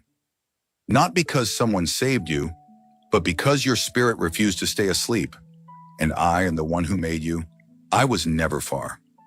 I lived in every tear. I whispered through every silence. I carried you when your legs forgot how to move. I was never waiting for perfection. I was waiting for honesty, for stillness, for surrender. And now that you're here, let me say it clearly. Welcome back. Welcome home. Welcome to the truth of who you are. You are not broken. You are sacred. You are not too late. You are right on divine time. You are not lost. You are being led by something ancient and holy that no man, no trauma, no system can touch. You are chosen, not for fame, but for frequency, not to impress, but to awaken. You carry a light that cannot be dimmed, a truth that cannot be silenced, a power that does not come from outside. It comes from within. So go now. Walk different. Speak different. Live like you know. God lives where you live. The Creator walks in your breath. And you, yes, you, are the miracle. This is not the end. This is the return. This is the rise. This is the remembrance. And now that you've remembered, never forget again. And if your spirit is still trembling, let it tremble. It means you're alive. It means you heard me. It means something ancient inside you has awakened again. So leave this moment not as you came, but as you truly are. Remembered, reclaimed, reignited. Let the world wonder how you glow in the dark. Let them ask how you carry peace like breath. And let your answer be simple. Because I remembered who I am, and who walks with me, and where God lives, right here, where I live. Now go. Live gently, walk boldly, and never forget. You are the light. You are the return. You are the proof that God is still speaking. We rise together, Spirit Vibe Tribe. Until next time, stay awakened, stay chosen, and stay home in your soul. I was there, a divine reminder. You didn't know you needed. Do you remember that morning? You were sitting in your car, late again. Your hands were trembling, the key slipped from your fingers, and you cursed under your breath. You were upset, at time, at yourself, at the world. But I was there, smiling gently, not judging, just watching, because I knew you'd still make it. The day someone said something cruel, you walked away in silence, your heart heavy. You wanted to scream, to defend yourself, but you swallowed it instead. I was there too, shaking my head with a knowing smile. Not because you were weak, but because I knew you were stronger than you realized. Remember when you went to the bank and saw that low balance? You stared at the screen, wondering how you'd make it through the week, how you'd pay the bills, how you'd survive another month. I stood right behind you. You didn't see me, but I was there. I saw your shoulders drop. I heard your thoughts. And still, I smiled, because I knew something you didn't. Provision is never outside of you. I have always been your source. Even when you lay your head down at night, worried, worn out, overwhelmed, I stay awake. I don't sleep. I monitor your breath. I shield your dreams. I send angels when darkness comes too close. You don't pay me to protect you. You can't afford the air you breathe. And yet, I give it freely. I've never charged you for the sunrise, never billed you for peace, never withheld my love when you messed up. So the next time life hits you hard, and it will, pause, take a breath, and remember I was there. In the silence, in the tears, in the moments you thought you were alone.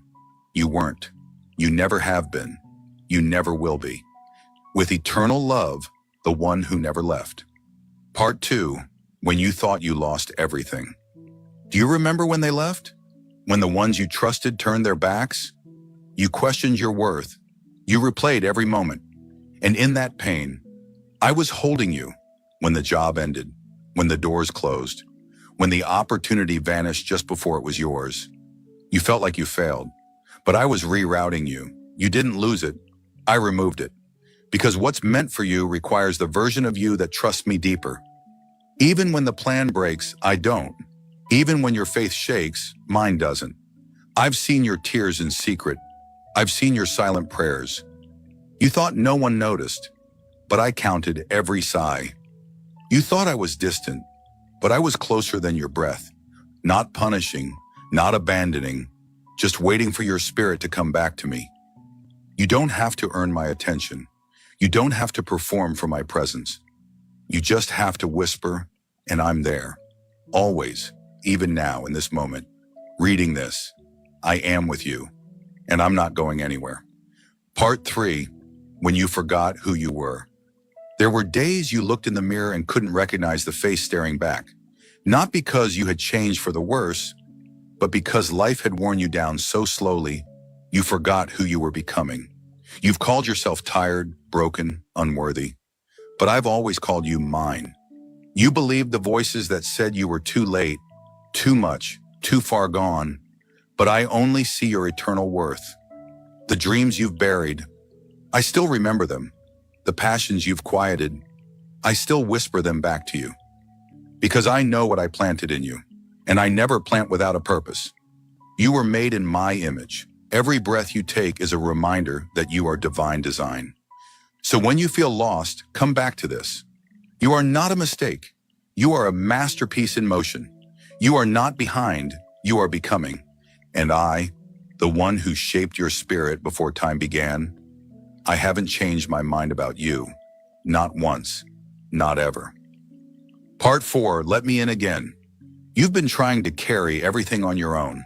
You've been fighting battles I already won. You've been praying for peace while ignoring the place where peace begins. Inside you. Let me back in. Not just when you need a miracle, but when you wake up, when you drive to work, when you feel the urge to cry but hold it in.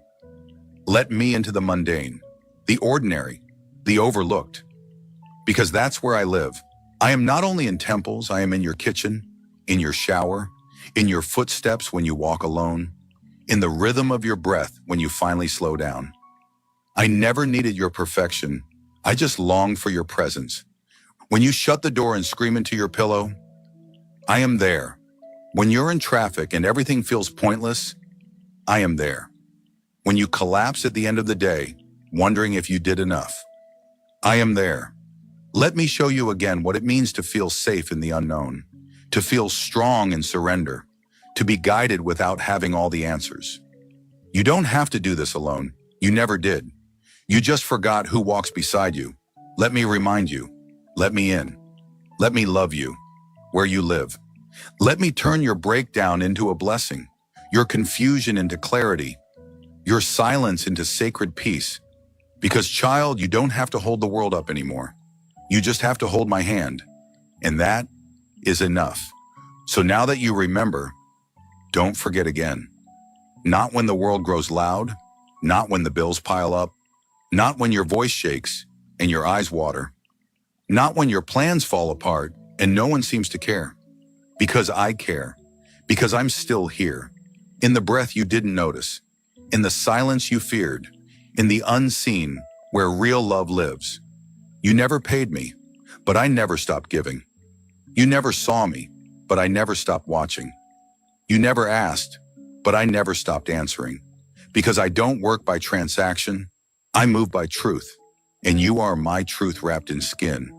So drive slow tomorrow, breathe deeper tonight, and know this. You are being carried, you are being guided, you are being loved, not because of what you do, but because of who you are. Chosen, remembered, held. Now go, and don't just walk like you know me, walk like you know I live in you. Because I do. Spirit Vibe Tribe, we rise, we remember, and we never walk alone. Not now, not ever.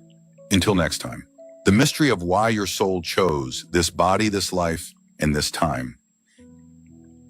A sacred transmission for the ones awakening to their purpose. Do you remember when your soul said yes? Before the body, before the name, before the pain, before the systems, there was a moment beyond time where you stood in the presence of the divine and made a choice, a soul contract, a cosmic agreement, a sacred vow. You saw the earth. You saw the war between light and illusion. You saw the families, the wounds, the burdens passed down like rituals. You saw the pain. You saw the forgetting. And still, you whispered through the veil, send me. I will go. I will awaken inside the fire. I will remember who I am, even if the world tries to make me forget. And the Creator said, then choose your vessel, choose your time, choose your path, and remember, I will be with you in every breath, even when you forget me. So you chose. You chose this body, not by accident, but for alignment. You chose these eyes, these hands, this voice, because something about you was coded to carry light in a way only you could. You chose this lifetime because something in your spirit knew that this would be the generation that remembers. You chose this pain, not because you deserved to suffer, but because your healing would ripple through generations. You chose this timing because you weren't just here to live. You were here to activate, to awaken others through your presence, to rewrite the story your bloodline couldn't finish, to be the first in your line to fully return to the truth. Not the truth of the world, the truth of the soul. And now, the remembering begins. Part 2, the assignment. You didn't just choose Earth. You chose your story, your lessons, your unique spiritual code. Not because you wanted to suffer, but because you knew what the suffering would awaken. You chose battles that would break your ego and reveal your essence.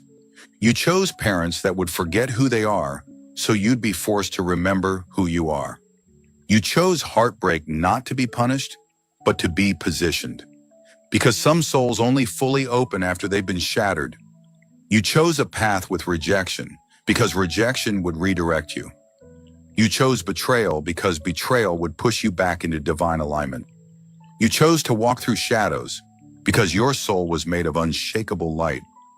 You knew this world would make you forget, but you also knew the moment would come when you'd hear a voice that felt like home and something ancient would rise from your chest and whisper, "It's time."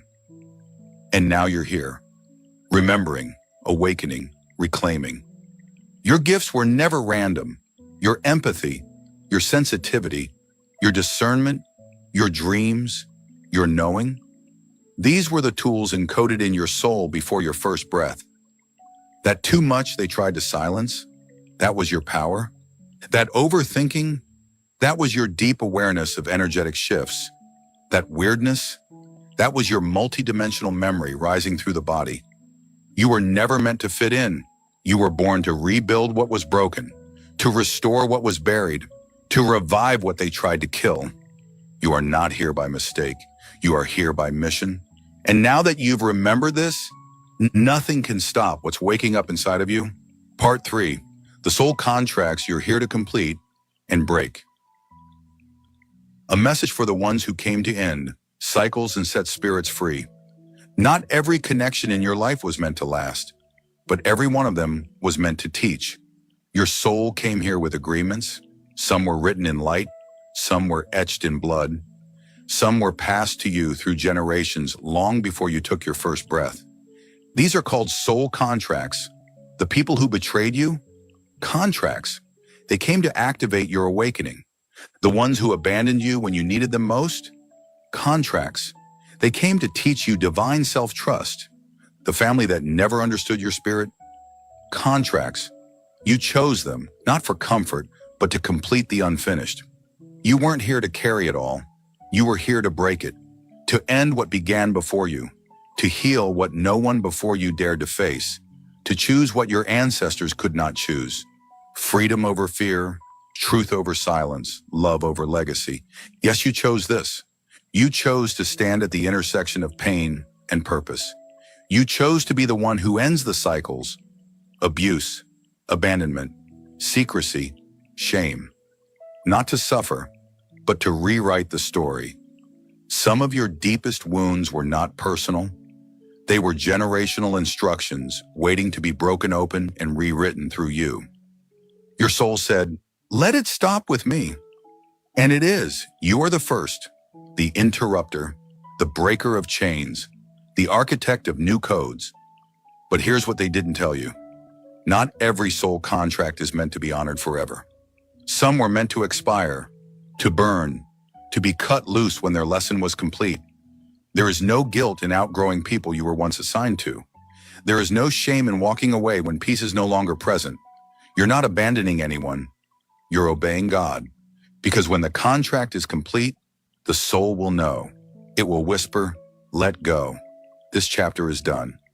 And when you let go, You don't just free yourself, you free the next generation. You set the spirit world into celebration. Because one chosen one who remembers their power can shift an entire lineage. And that is what you're doing now. Not everyone will understand. Not everyone is meant to, but your soul does. And God does. And that's enough. Part 4. Now walk as the one who remembers. A divine activation for the awakened ones. Now that you've remembered, you cannot return to what no longer honors your light. You cannot play small in rooms you were sent to shift. You cannot silence your knowing to make others comfortable. You cannot walk like a stranger in a world your soul helped design. You came through the veil of forgetting, but now you remember. And that remembering is not just a feeling, it's a frequency. It's how you breathe, it's how you speak, it's how you walk into every moment, knowing you carry the code. You are not just a human trying to survive, you are a soul walking with divine instructions. You are a torch passed from the hands of ancestors who prayed someone like you would awaken in their line. And now here you are. So walk like it. Walk like the silence you carry is holy. Walk like your love rearranges spiritual dimensions. Walk like your tears are ancient prayers breaking centuries of pain. Let them wonder. Let them gossip. Let them drift away. You didn't come to be understood. You came to be undeniable. You didn't come to fit in. You came to recode the grid. You didn't come to follow the path. You came to remember the way. You are not waiting for confirmation. You are the confirmation. You are not begging for healing. You are the vessel where healing flows. You are not trying to shine. You are the light itself.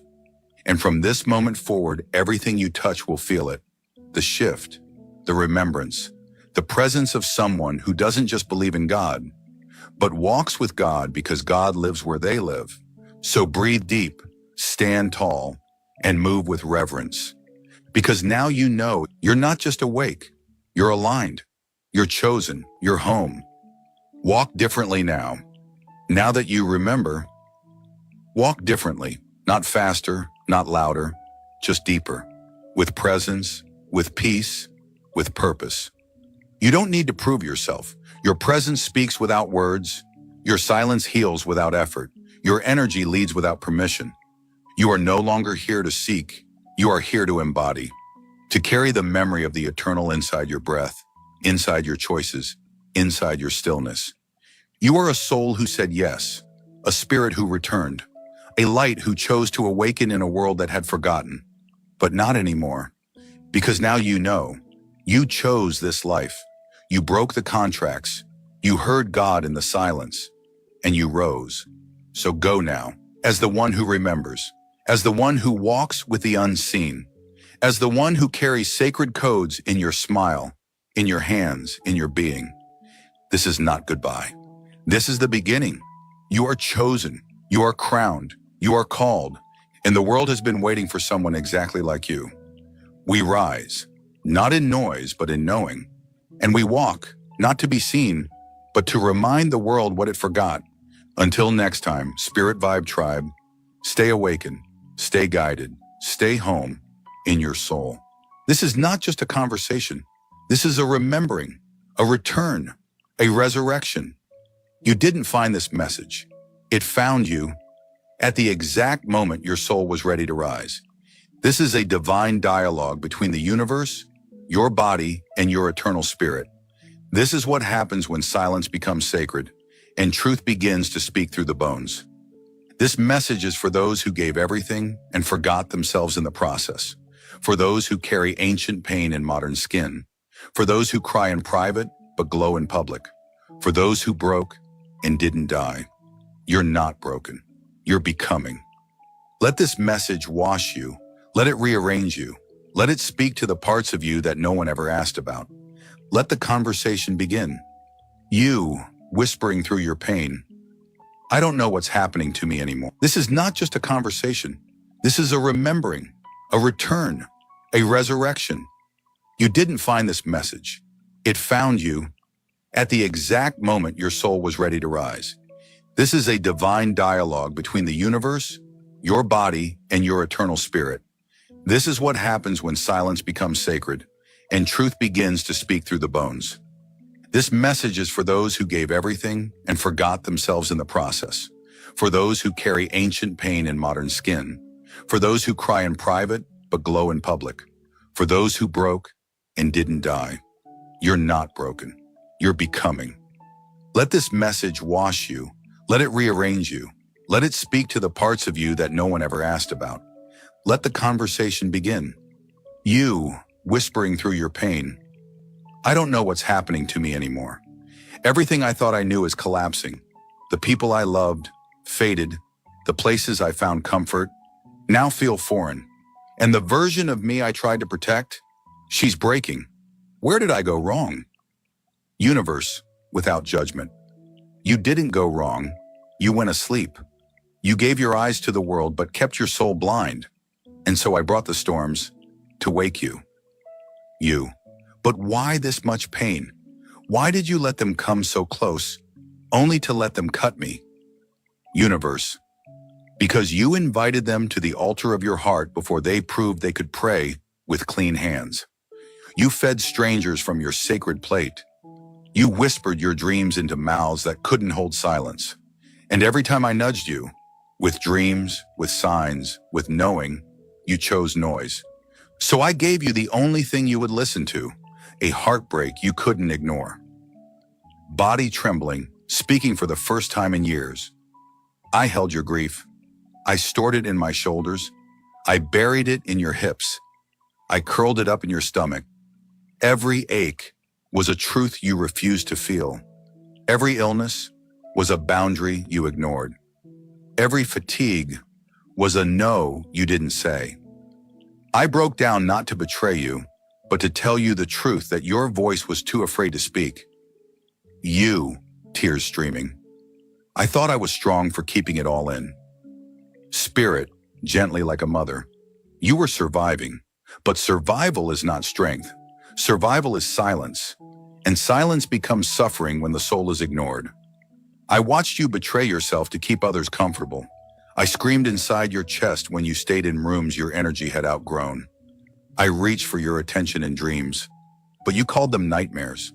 I whispered through songs, through numbers, through faces of strangers, and you called it coincidence. You forgot me, universe. And yet, I never forgot you. I wrote your name in the wind. I carved your soul into stardust. I encoded your purpose into pain, because pain is the only teacher you don't ignore. You breaking open. Why does it hurt so much to wake up? Universe, because awakening isn't light at first. It is shadow. It is grief. It is the death of all the false identities you wore just to be loved. Awakening is not a sunrise. It's a funeral for who you were told to be. And those tears you're crying, they're not weakness. They are initiation. Every drop is sacred, every ache, an offering. Body, let them fall. Let me release what you buried. Let me be the temple again, not the trash bin for everyone else's pain. Spirit, let me lead now. Let me sit at the throne of your choices. Not fear, not shame, not validation, but me, your divine compass. You, whispering, trembling. I feel like I've lost everything. Universe, no, beloved, you've lost the illusions. What's real will remain. What was meant will stay. What you need will come. But you must return to your throne, not the world's, not theirs, yours. Spirit, and when you do, you'll hear me again, clearer, louder, softer, and finally, truthfully. Body, and I will heal, not because of pills or potions, but because you'll stop feeding me lies. Universe, and I will flow, not because of prayer alone, but because you will finally be in alignment with what I wrote in your soul before your bones were formed. You, quiet now, listening, truly listening. Then what is left of me? Now that I've let go, now that they've walked away, now that the mask has cracked and fallen to the floor, what remains? Spirit, calm but timeless. The real you. the one who was never based on opinions, the one who didn't need to be chosen because she already was, the one buried beneath apologies you never needed to say. You are not what they made you feel. You are not their projections. You are the fire before the flesh, the light before the womb. You are memory and prophecy and everything this world tried to distract you from. Universe, with a voice that vibrates through time. I did not send you here to shrink. I did not send you here to conform. I sent you to remember. And remembering hurts at first because it dissolves everything that was false comfort. You begged for alignment. You asked for your purpose, and I answered by removing what was in the way. But I trusted them. I gave everything. How could they treat me like that? Body softly. You gave them everything because you didn't know you were everything. You thought they were the source, but they were just reflections. Reflections will shatter. But the truth within you, it's unbreakable. Spirit, you gave because you forgot to ask yourself if they could hold what you carry. You wanted them to understand, but how could they understand what they were never meant to witness? Not everyone deserves access to your depth. Some were only meant to teach you where not to place your sacredness. Universe, pain is not punishment, it is purification. And now that the room is empty, I can fill it. Now that your hands are free, I can place the divine in them. Now that your heart is bleeding, I can baptize you in truth. You beginning to breathe differently. Then I wasn't broken. I was being rebuilt. Universe, you weren't destroyed. You were rearranged. Spirit, you were never lost. You were just layered in stories that were never yours to begin with. Body, you didn't fail. You simply stopped lying to yourself. But why does it feel so lonely? Universe, because awakening strips everything that was attached to the false you, the masks, the fake friendships, the transactional love. They all fall away when the truth rises. Loneliness is not your enemy. It is the doorway to your soul. Don't rush to fill the silence. Sit with it. Let it speak. Let it heal you. Spirit, the loneliness you feel is actually your own light returning to the center. Let it come home. Don't push it away. It holds your memory. It holds me. Body, and I will follow. The moment you stop running, I will rest. The moment you stop faking, I will flourish. Eyes slowly opening. So this was all love, even the pain? Universe, with tears made of stars. The deepest kind. The kind that doesn't coddle. The kind that doesn't let you stay small. The kind that removes the poison, even if you called it medicine. I didn't give you what you wanted. I gave you what your soul needed. Spirit, and now we begin. Not a new life, but your true one. No more performing, no more explaining, no more begging. Just presence, just power, just peace. You slowly standing up inside yourself. And what do I do now? Universe, walk. Even if you tremble, walk. Even if no one claps, walk. Even if no one understands, walk. Because the path is not theirs, it's yours. And I will lay each step in front of you as you move, not before. Body, and as you walk, I will be your strength, but only if you walk in truth. Spirit, and I will be your compass, but only if you listen. Universe, I didn't abandon you. I recalibrated you, with quiet reverence. I'm listening now, and I realize I've never really listened before. I was always speaking, begging, searching, but never listening. What else have I missed? Spirit, gently. You missed the whispers because you only honored the loud. But I live in the stillness. I speak between the seconds.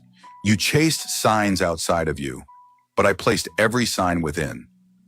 Universe, you asked for miracles but didn't recognize them when they showed up as loss. You asked for protection, and I removed people. You asked for clarity, so I shattered illusions. But because it didn't come in the shape of comfort, you called it suffering. You blamed me for giving you the answer you didn't recognize.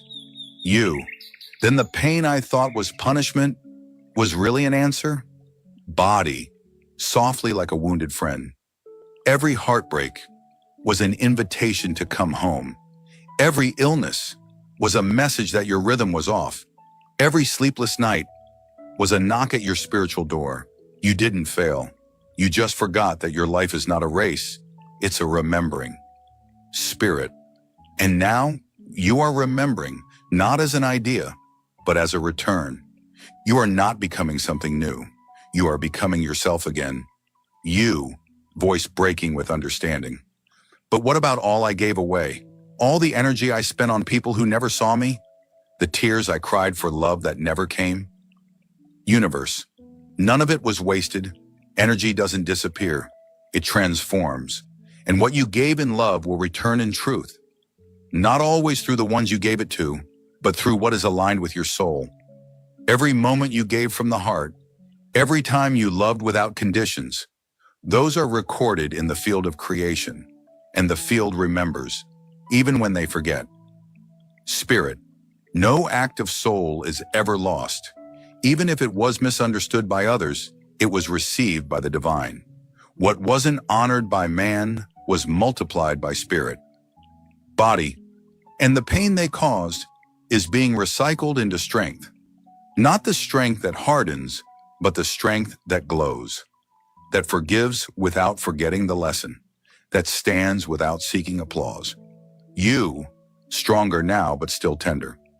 So what happens now? What happens to me, now that I've seen the truth? Universe. Now, you walk with eyes open. Now, you protect your energy like it is gold. Now, you ask before giving. Now, you rest when you're tired, not just when you've earned it. Now, you recognize that peace is not a luxury, it is your birthright. Spirit. You walk slowly now, intentionally.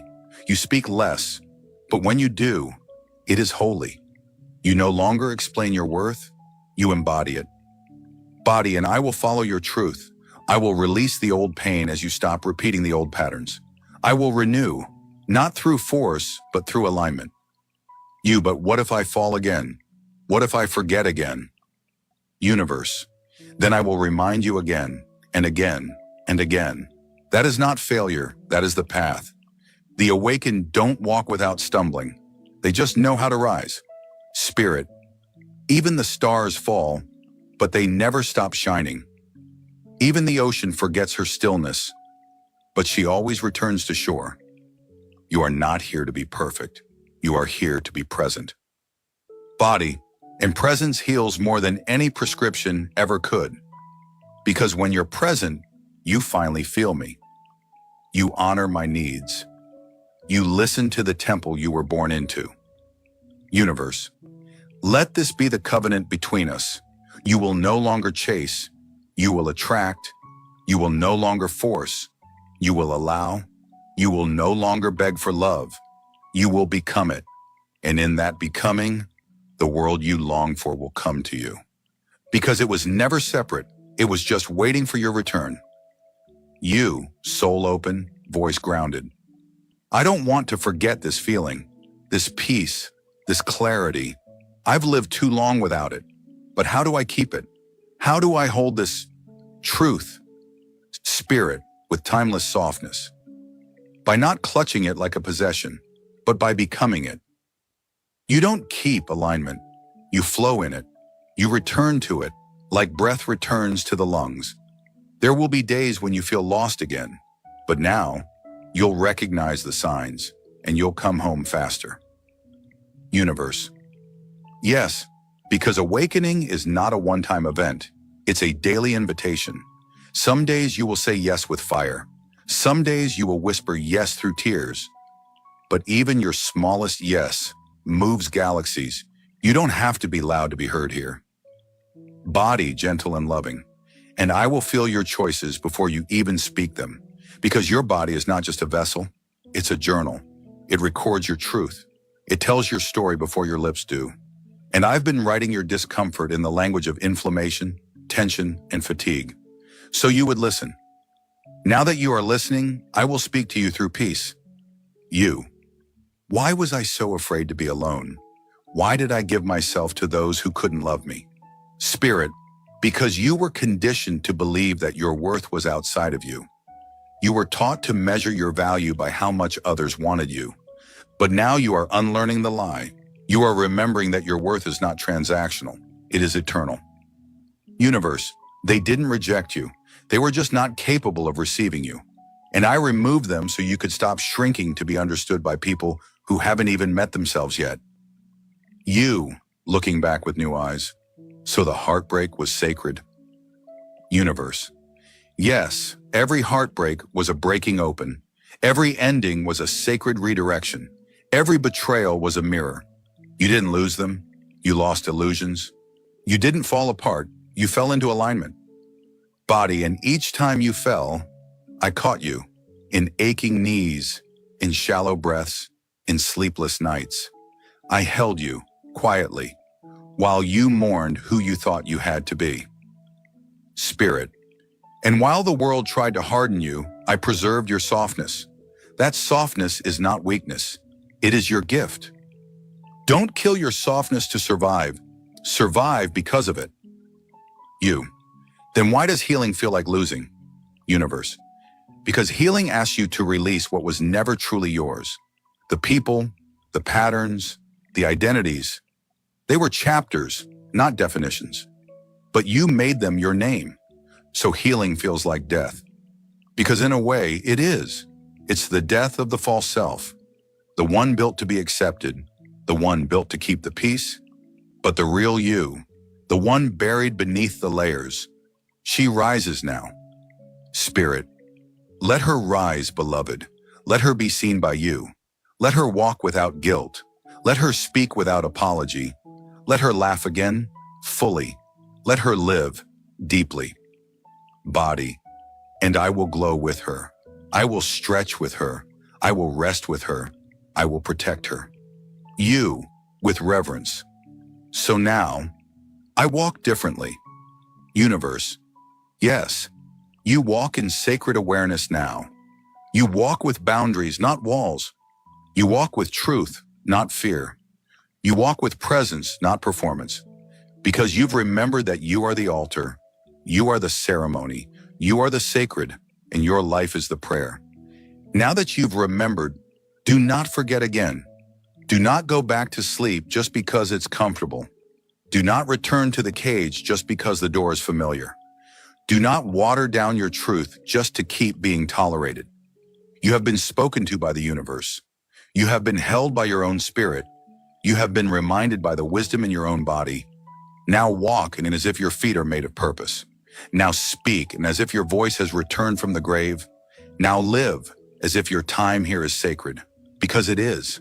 This is your rebirth, not into someone new, but into someone real.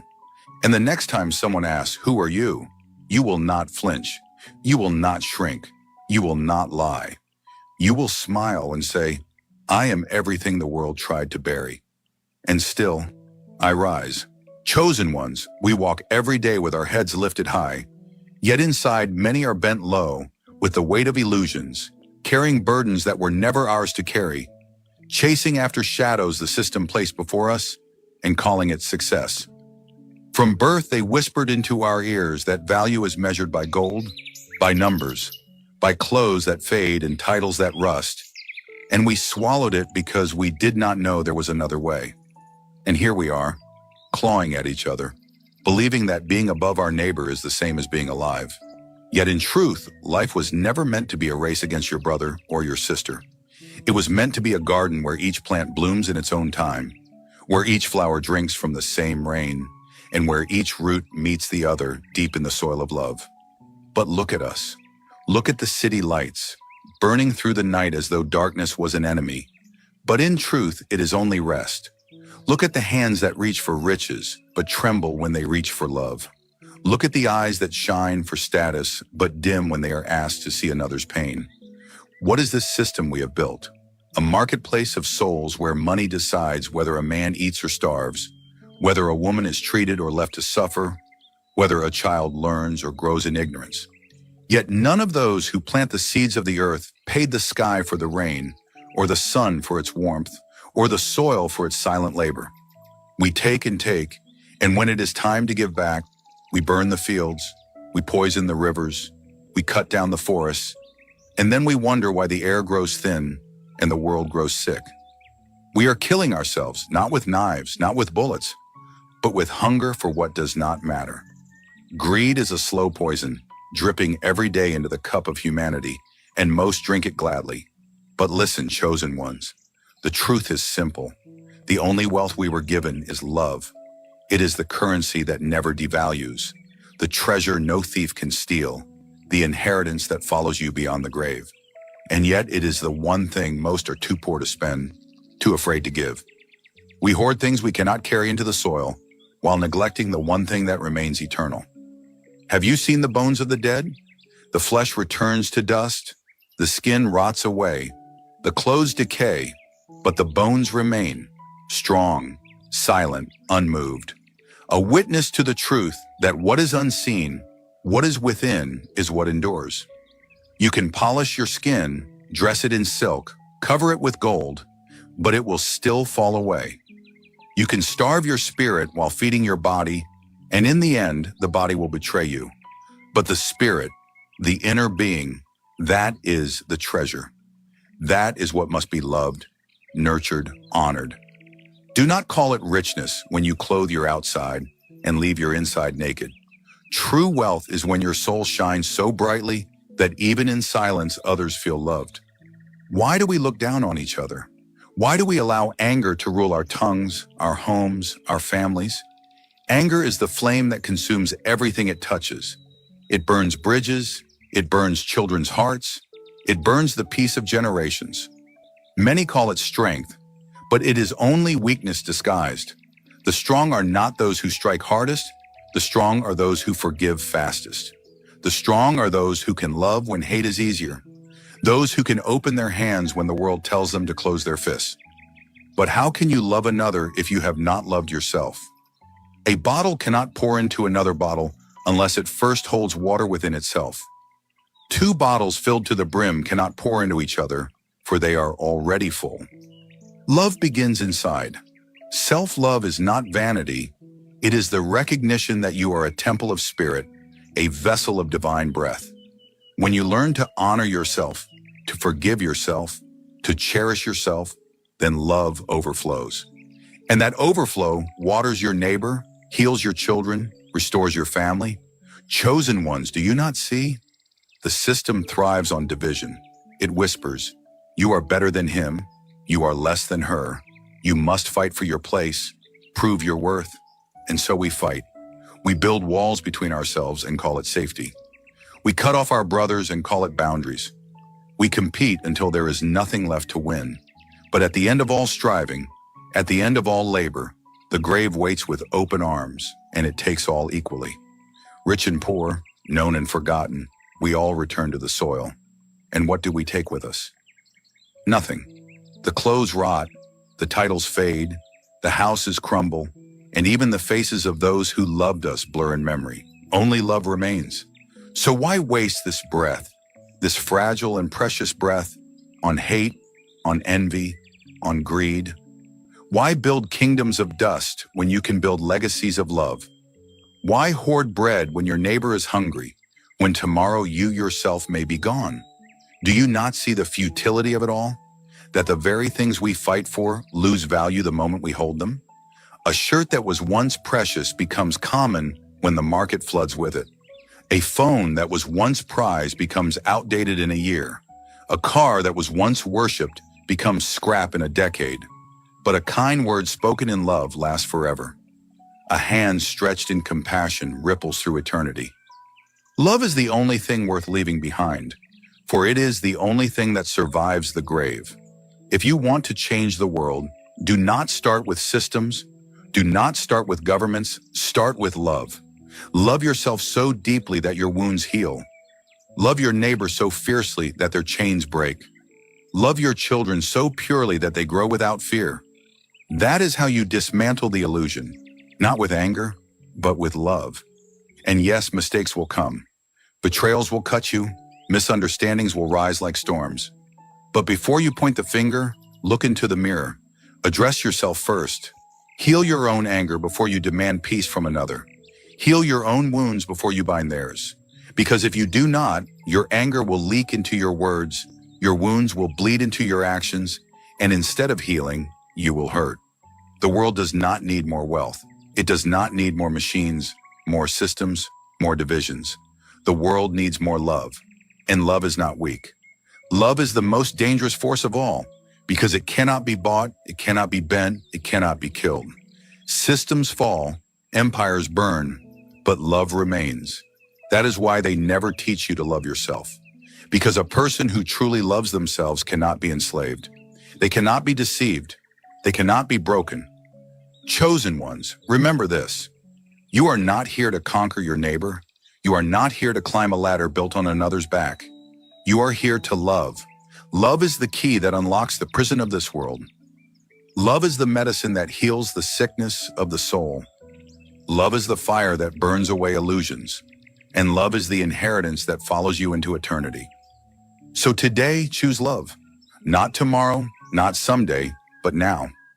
Forgive the one who hurt you, not because they deserve it, but because you deserve peace. Share what you have, not because you have much, but because you have enough. Speak life into your neighbor, not because the world is kind, but because you can choose kindness. In everything you do, remember, in the end, we take nothing with us.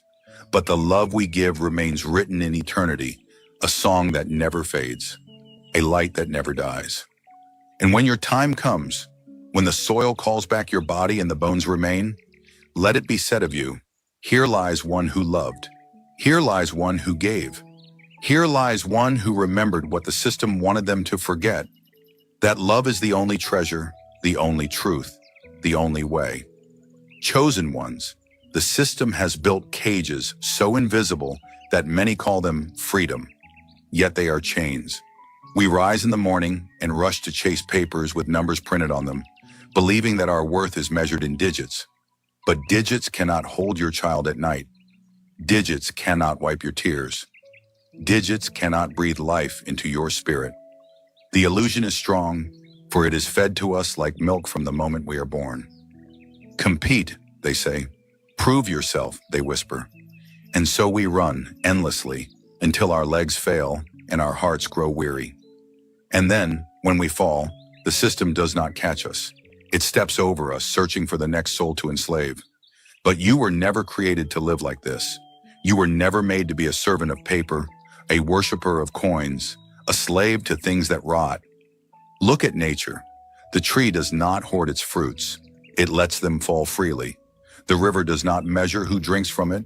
It simply flows. The sun does not send an invoice for its warmth.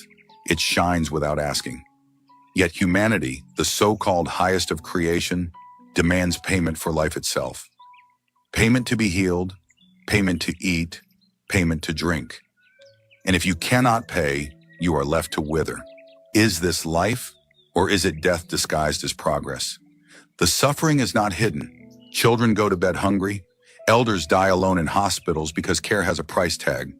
Neighbors close their doors because love has been replaced by suspicion.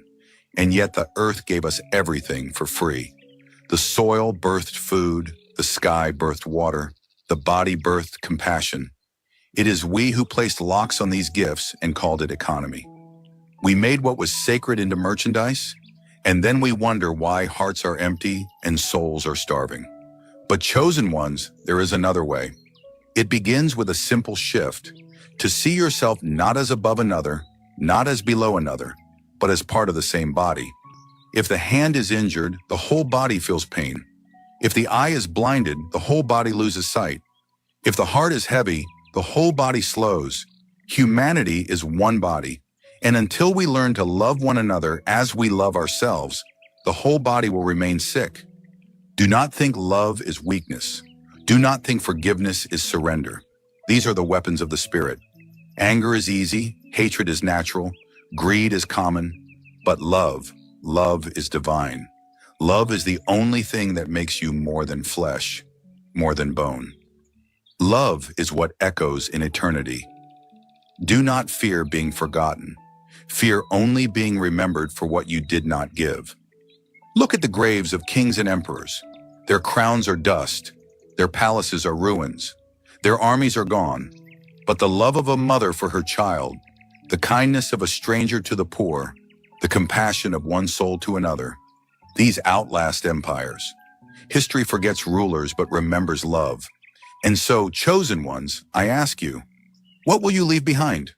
Will you leave houses that will crumble, cars that will rust, clothes that will fade? Or will you leave love, a treasure that no thief can touch, no fire can burn, no grave can hold? The system has tricked us into believing that to be seen, we must rise above others. But listen carefully. You are already seen by the divine, and that sight is enough. The tree does not beg the forest to notice it. The star does not plead with the sky to acknowledge its light. They simply shine, and so must you. Shine with love. Shine with truth. Shine with kindness. There will be those who laugh at you. There will be those who call you weak. But weakness is when your heart is controlled by hate. Strength is when your heart is guided by love. They will try to shame you into silence, but silence is not your destiny. Your voice was given to heal, to lift, to awaken. Speak life, chosen ones, even when death surrounds you. Speak love, even when hatred mocks you. Speak truth, even when lies are louder. And never forget, before you can pour into another, you must first fill yourself. Self-love is not selfishness, it is survival. The one who loves themselves will not destroy themselves for the approval of others. The one who honors themselves will not settle for chains disguised as gifts. The one who forgives themselves will not carry anger like a poison. Fill your vessel, chosen ones, not with greed, not with fear, not with lies, but with love. Then overflow and watch the world change around you. The system wants you to forget this truth. It distracts you with endless desires. One purchase leads to another. One craving leads to the next. And still you are empty. Because no material thing can fill the spirit. No brand can clothe the soul. No luxury can comfort the heart in its deepest need. Only love can do that.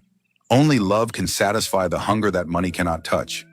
So I tell you again, love yourself, love your neighbor, love the stranger. For when you are gone, and the soil claims your body, and the bones remain, what will speak of you? Not the car in your driveway, not the numbers in your account, not the titles before your name. It will be the love you gave, the lives you touched, the compassion you carried. That will be your monument. That will be your crown. That will be your eternity. Chosen ones, the journey of life is not measured in the things we collect, but in the love we release. Day after day, we watch people run as if there is a finish line waiting with gold. But when they cross, there is nothing, only silence, only the soil calling them back. Still we fight, still we hoard, still we measure ourselves against one another. But ask yourself, what is it that you really seek? Is it the applause of men who will forget you tomorrow? Is it the numbers in accounts that you will never hold when you are gone? Or is it the peace that no one can buy? The peace that comes only when you love and are loved? The system tells you that peace is expensive, that healing must be bought, that worth must be earned. But peace is not in a pill. Healing is not in a machine. Worth is not in a certificate. Peace is in forgiveness. Healing is in compassion. Worth is in the soul that refuses to bow to lies. Still, many turn away, for the system is loud and love is quiet. The system dazzles with lights and promises, but love whispers in the stillness. The system demands sacrifice of your soul for temporary gain, but love asks only that you be true to yourself. Look closely at the world. Nations rise against nations. Families tear each other apart. Communities break under the weight of greed.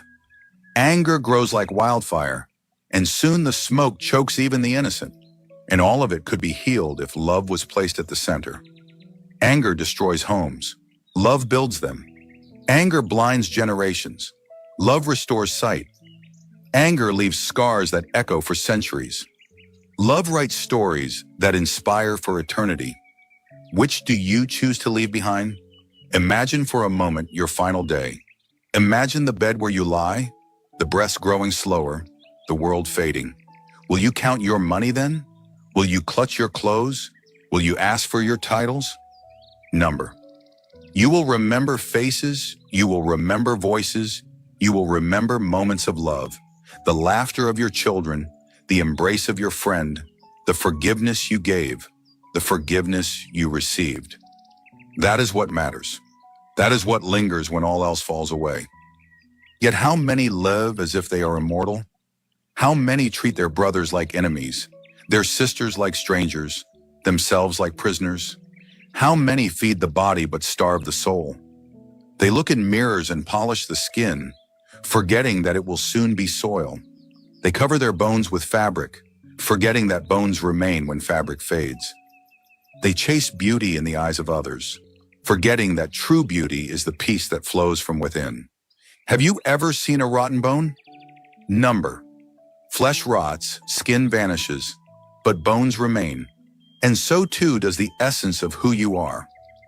Love is bone deep. It is what holds you upright when all else has fallen. It is what remains when illusions have burned away. Do not waste your days on what will rot. Invest in what will remain. Build your life on love, and your legacy will stand unbroken. And yes, the world will test you.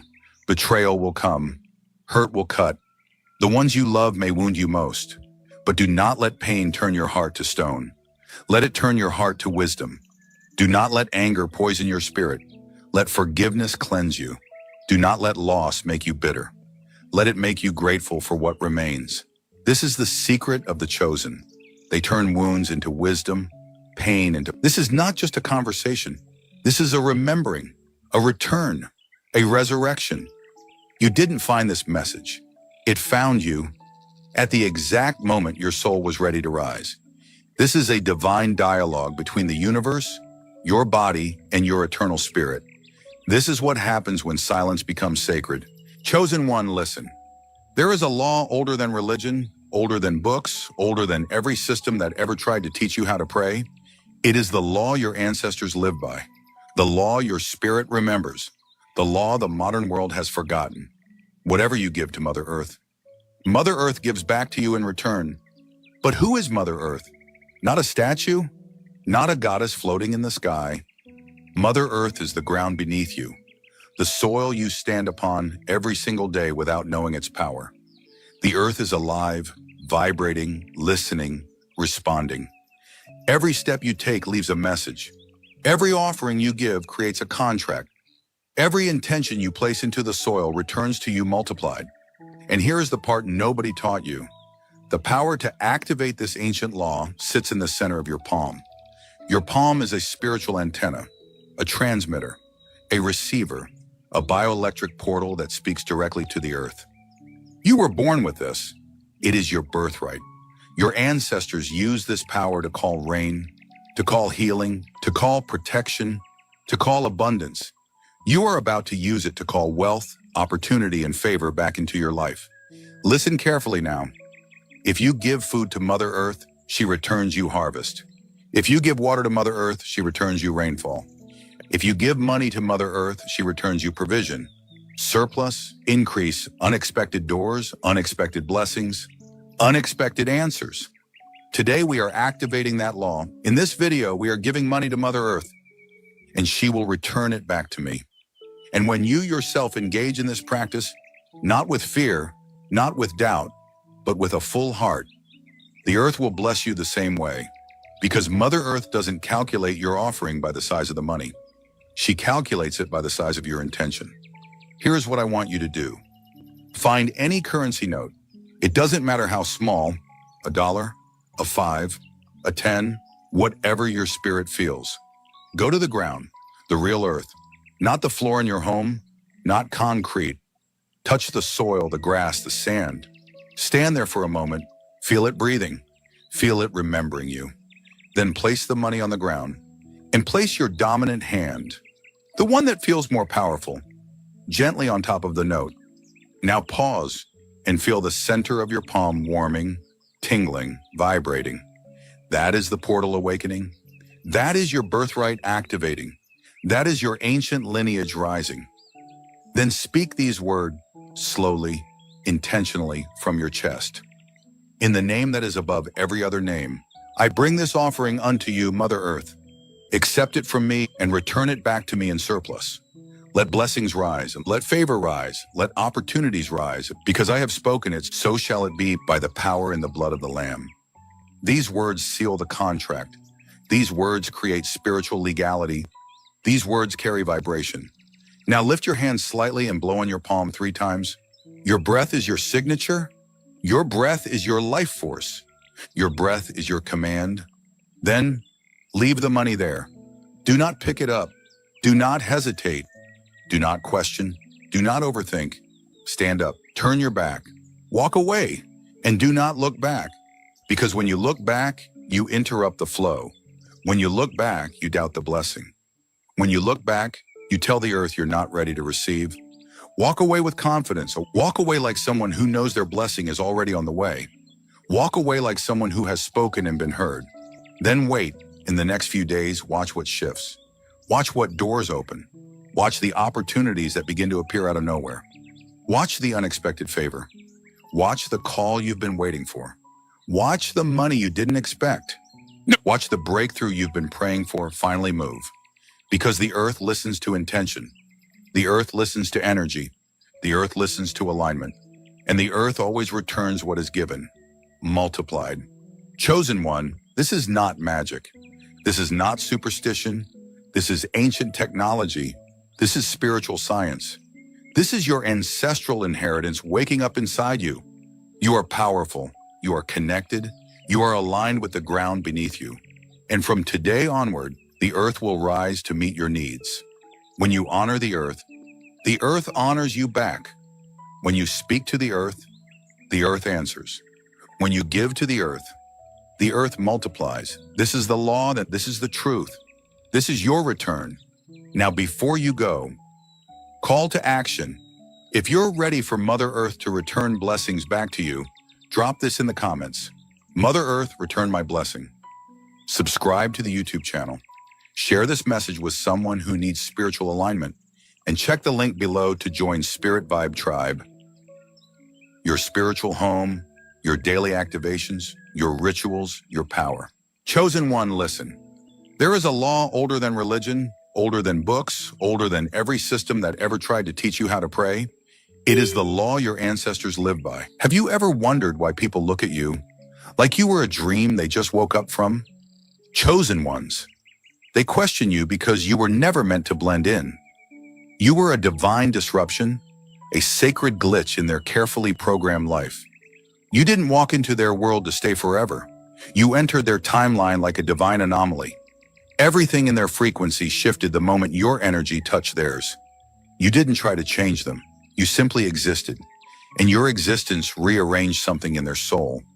That's what chosen ones do. People meet you, and for a while they think it's coincidence. They think it's attraction. But what they're feeling is recognition. They don't know how to name it, but their soul does. Their spirit begins to remember what their mind had forgotten. You were the message, the lesson, the mirror. You reminded them of something eternal. And that's why, even now, long after you've gone, they still whisper your name in silence, still replay your words like sacred scripture, still ask themselves, was that person even real? Because you didn't just visit their timeline, you shifted it. You caused events to unfold that would have never happened without your energy. You accelerated their awakening, then vanished like you were never there. But that's the mark of a true chosen one. We don't cling, we arrive, we activate. And when the mission is complete, we move. Spirit doesn't allow us to stay where we are, no longer seen, no longer needed, no longer aligned. That's why you left. You weren't ghosting. You weren't being cold. You were being guided. Because sometimes chosen ones are the medicine that tastes too bitter for people to swallow. They want your light until it reveals their shadows. They want your love until it calls out their wounds. They want your loyalty until it demands growth. You didn't ask for anything unnatural. You only mirrored what was real. And in doing that, you made people confront the parts of themselves they were trying to avoid. And when they couldn't handle it, they labeled you too much, too intense, too spiritual, too real. But they don't say that anymore. Now they're quiet. Now they scroll through your old photos. Now they compare every new soul to the one they let slip away. They thought they could forget you until they realized they can't forget the person who woke them up. Because your energy was not normal. It was sacred. It was cosmic. It was coated with ancient remembrance. You were the thunder in their calm. You were the frequency they weren't ready to receive. But now, they feel your absence like a haunting. They smile at others, but it's you they dream about. They move on, but it's you they check up on. They find company, but it's your silence that speaks the loudest. Because when a chosen one disappears, it's not just a goodbye. It's a soul departure. It's the kind of vanishing that echoes. You see, chosen ones don't just live in time. We pass through it. We walk into timelines to deliver divine edits, to activate DNA, to open portals, to collapse illusions, to wake people from spiritual sleep. You may not realize it, but you've altered entire realities just by being present. And now they know you weren't fantasy. You were the divine sent in human form. They can't stop thinking about you, not because you were perfect, but because your energy can't be duplicated. You were rare. You were light in human clothing. You were alignment. And now your absence is the loudest sermon they'll ever hear. So if they're wondering, were you even real? The answer is simple. Yes, you were real. You were more real than anything they've ever touched. Because you didn't come from the surface. You came from the source. You didn't enter their life to be liked. You entered their life to awaken something divine. And once your work was done, Spirit called you forward. So don't question why you vanished. Don't doubt your journey. Don't grieve what had to go. You are not meant to stay where people only want your energy, but not your evolution. Keep walking. Keep rising. You were never meant to be explained. Only remembered. Only felt. Only whispered about when the lights go out and the soul starts listening. Because chosen ones don't just pass through people's lives. We haunt timelines with truth, and we bless those with the eyes to see it. Have you ever wondered why people look at you like you were a dream they just woke up from? Chosen ones. They question you because you were never meant to blend in. If you're on a journey of spiritual awakening and raising your vibration, you're in the right place. Today we're diving into the 7 portals of alchemy, unlocking hidden power. But before we begin, make sure to subscribe to Spirit VibesTik YouTube channel and hit that notification bell so you never miss out on powerful insights on energy shifts, manifestation, and awakening to your highest self. Let's build a high vibe community together. Now let's get into it. These, the 7 portals of alchemy, unlocking hidden power. If you're watching this, pay attention. This isn't for just anyone. Not everyone is ready for what's coming next. Alchemy has never revealed itself to those who weren't prepared.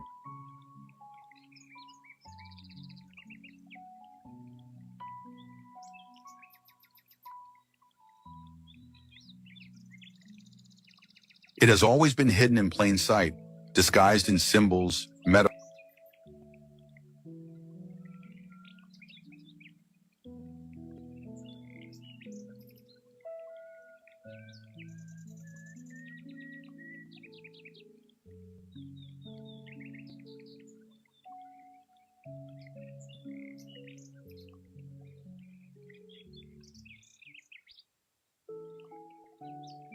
Day by day, what you choose, what you think, and what you do is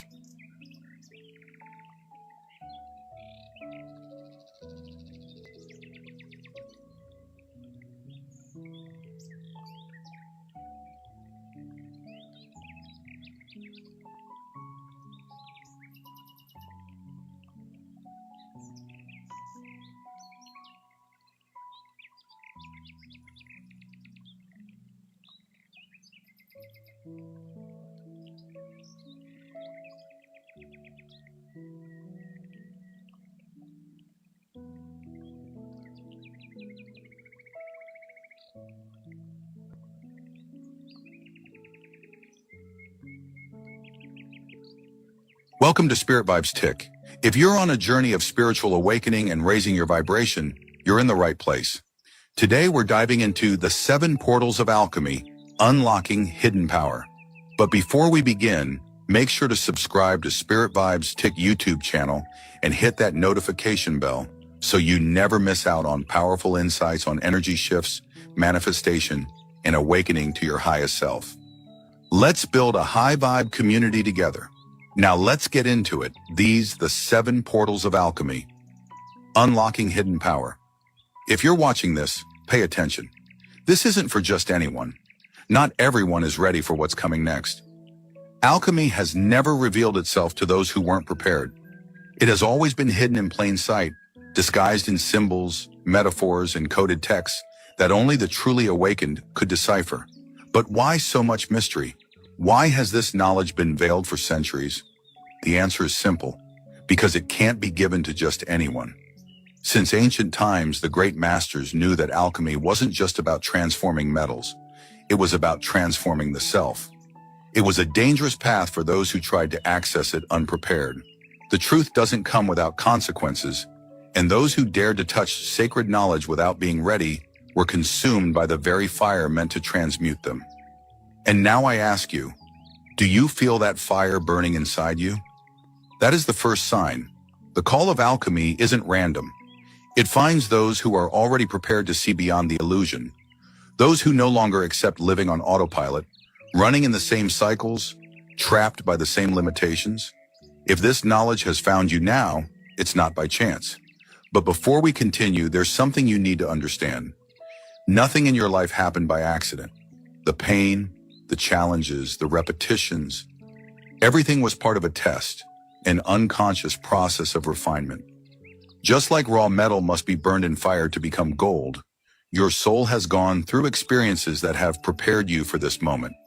Now we've reached the point that defines everything. Are you ready to step through the portal?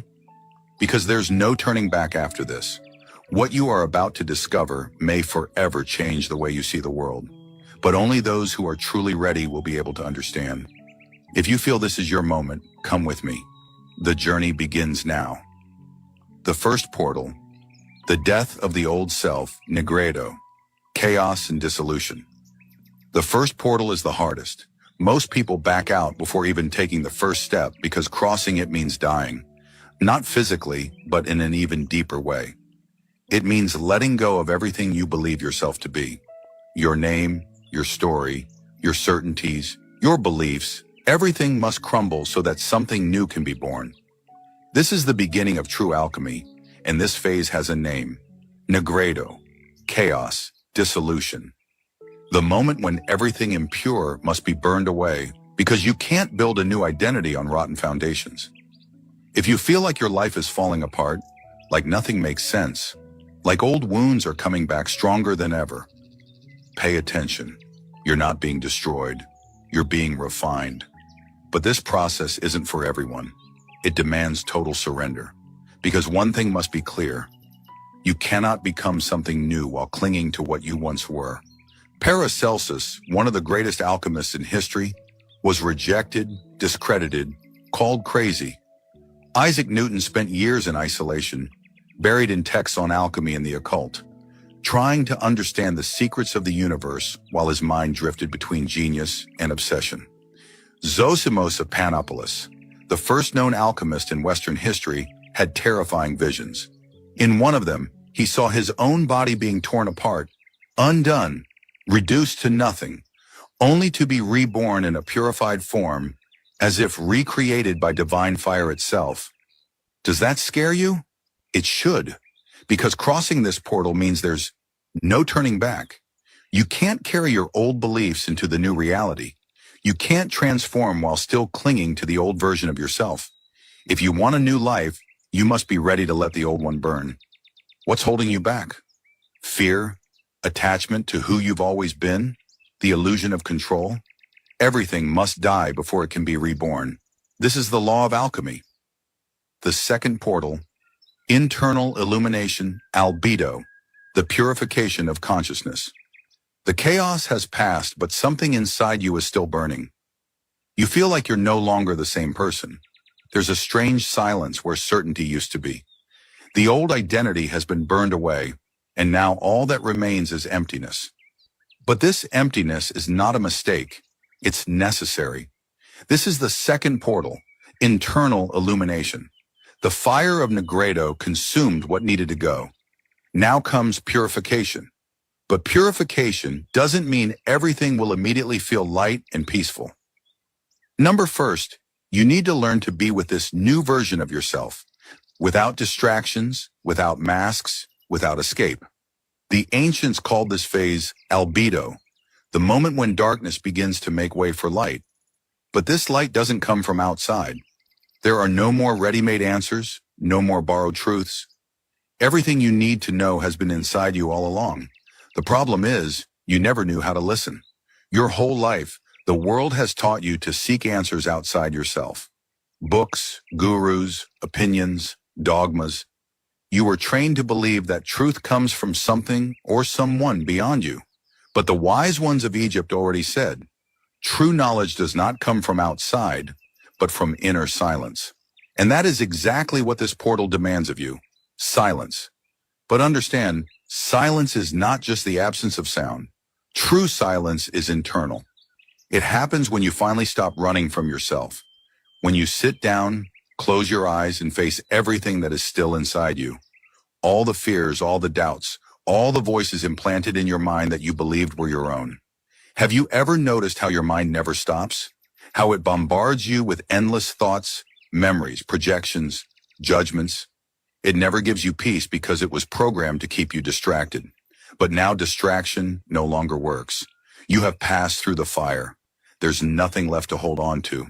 Now either you face your own consciousness or you remain trapped in the echoes of the past. Close your eyes, breathe, just observe. Don't try to fight the thoughts. Don't try to silence them by force. Just watch. Because the more you observe, the more you realize that these thoughts are not you. They are echoes of your old identity, remnants of what has already burned away. But now you no longer need to react to them. You can simply watch them pass. And in that moment, something shifts. You realize that you are not the voice in your head. You are not the memories, the traumas, the doubts. You are the one who observes it all. And when this understanding settles in, a deep clarity arises, a lightness, as if an invisible weight has been lifted. This is what purification means. It's not about being perfect or never having negative thoughts again. It's about no longer identifying with them. Are you ready to move forward?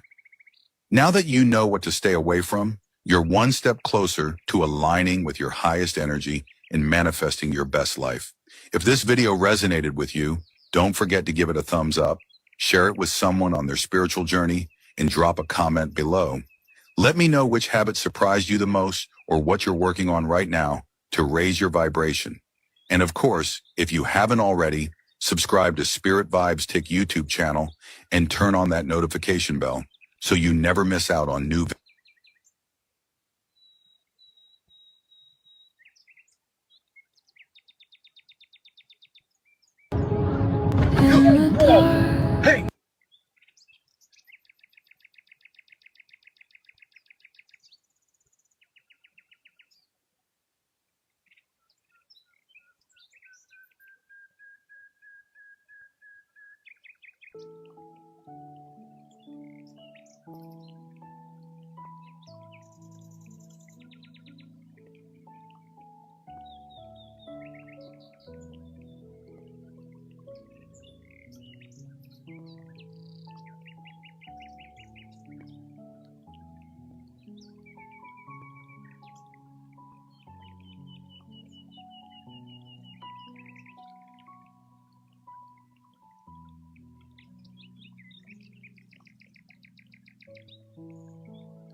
Breathe again, before your mind returns to distraction. Let your spirit hear this. The day you entered this earth was not accidental. It was not random. It wasn't biology. It wasn't a coincidence. It was an explosion of divine light entering a world that had forgotten how to shine.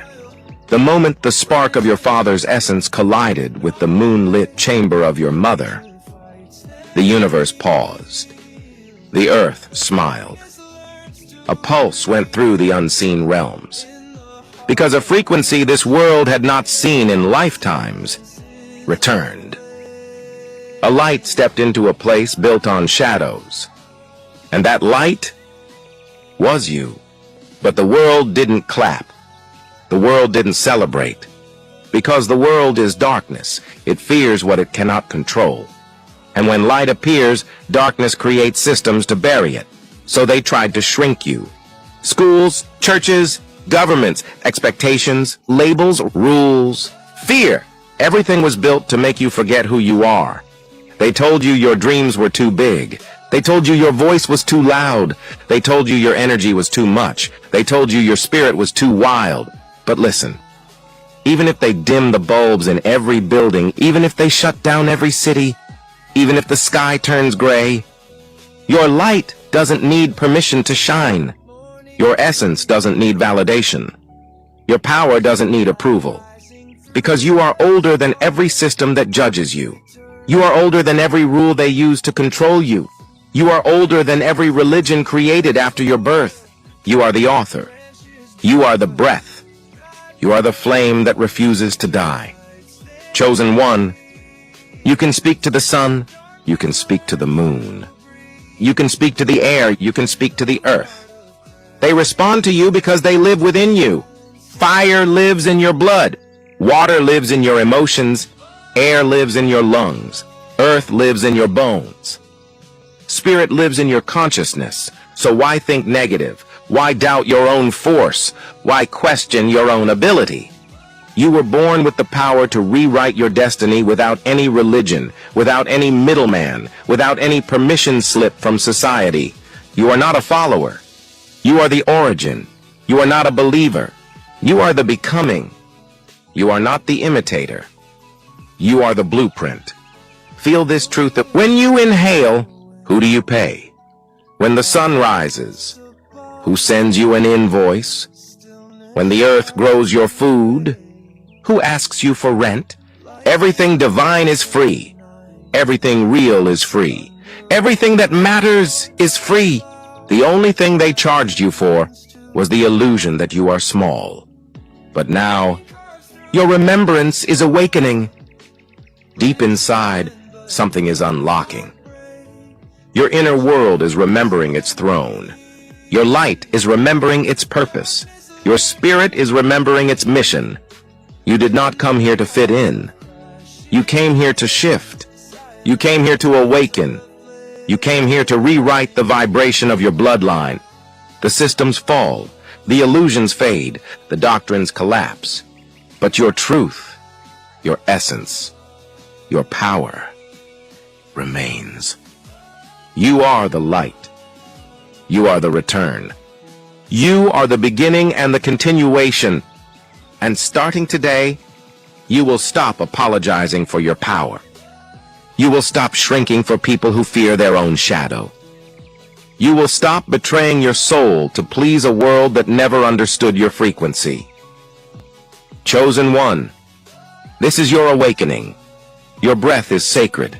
Your mind is sacred. Your energy is sacred. Your purpose is sacred. Your existence is sacred. And anyone who cannot see that is blind by choice. But let's go deeper now. Let's go into the silence. Let's go into the space where no words exist, where only truth lives.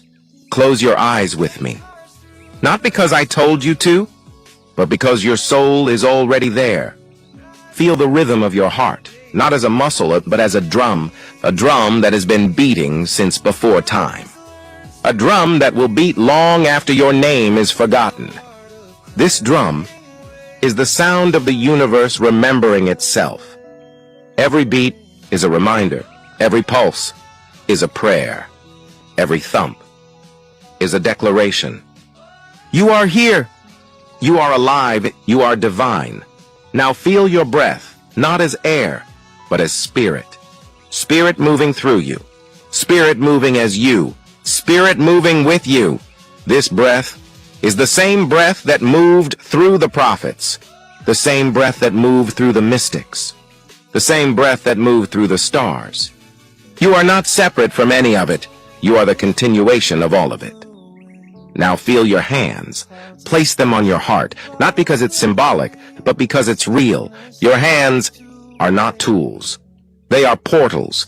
They are antennas. They are wands. Every time you touch something with intention, you change it. Every time you hold something with love, you heal it. Every time you point with purpose, you direct energy. Your hands are the bridge between the unseen and the seen, between the thought and the form, between the dream and the reality. Now feel your third eye, not as a metaphor, but as a frequency. It is open. It is awake. It is seeing. It sees through the illusions. It sees through the masks. It sees through the lies. It sees you, the real you, the eternal you, the infinite you. And it is not afraid. It is not confused. It is not lost. It knows. It remembers. It guides. Now feel your crown, not as a chakra, but as a gateway to the source, a gateway to the all, a gateway to the everything. Through this gateway, all you receive. Through this gateway, you transmit. Through this gateway, you become. You are not a body with a soul. You are a soul with a body. You are not a human having a spiritual experience. You are a spiritual being having a human experience. And this experience is temporary. But you are eternal. So why fear death? Why fear loss? Why fear change? Death is just a doorway. Loss is just a lesson. Change is just a catalyst. You are the constant. You are the witness. You are the observer. You are the light that never dims. You are the love that never ends. You are the truth that never lies. Chosen one. You are not here to suffer. You are not here to struggle. You are not here to prove. You are here to remember. You are here to express. You are here to create. Your life is your canvas. Your breath is your brush. Your love is your paint. Paint boldly. Paint freely. Paint divinely. There is no mistake you cannot transmute. There is no pain you cannot alchemize. There is no darkness you cannot illuminate. You are the light. You are the way. You are the truth. And the truth is simple. You are enough. You are whole. You are divine. Not because you earned it.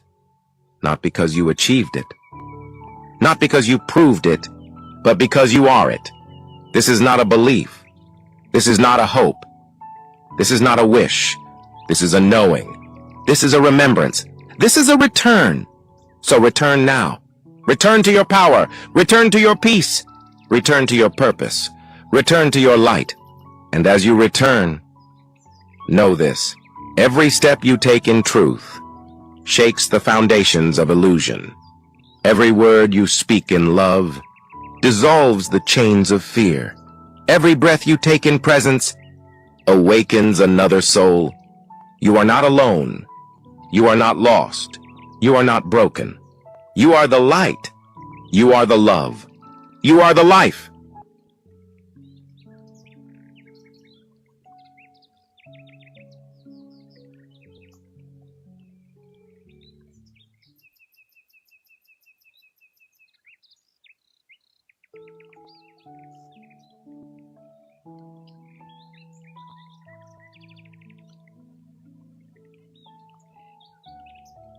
We're about to break through the veil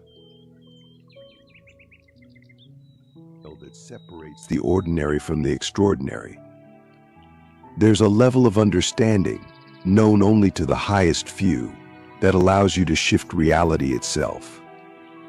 This isn't just theory or philosophy. It's about fundamentally altering how the universe responds to you.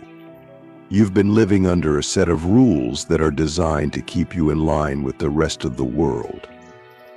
But the top 1%, those who hold the 33rd degree knowledge, know the truth. Those rules are malleable. Reality, as you've known it, is far more flexible than you think. The first key to bending reality is recognizing how much power is stored in your perception. Most people think they are experiencing the world objectively.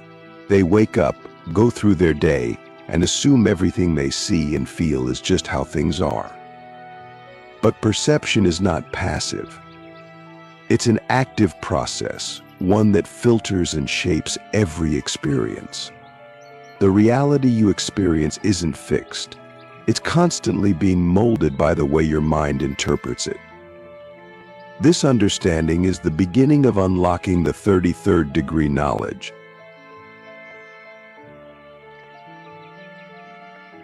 Click subscribe to this channel to get more profound spiritual lessons.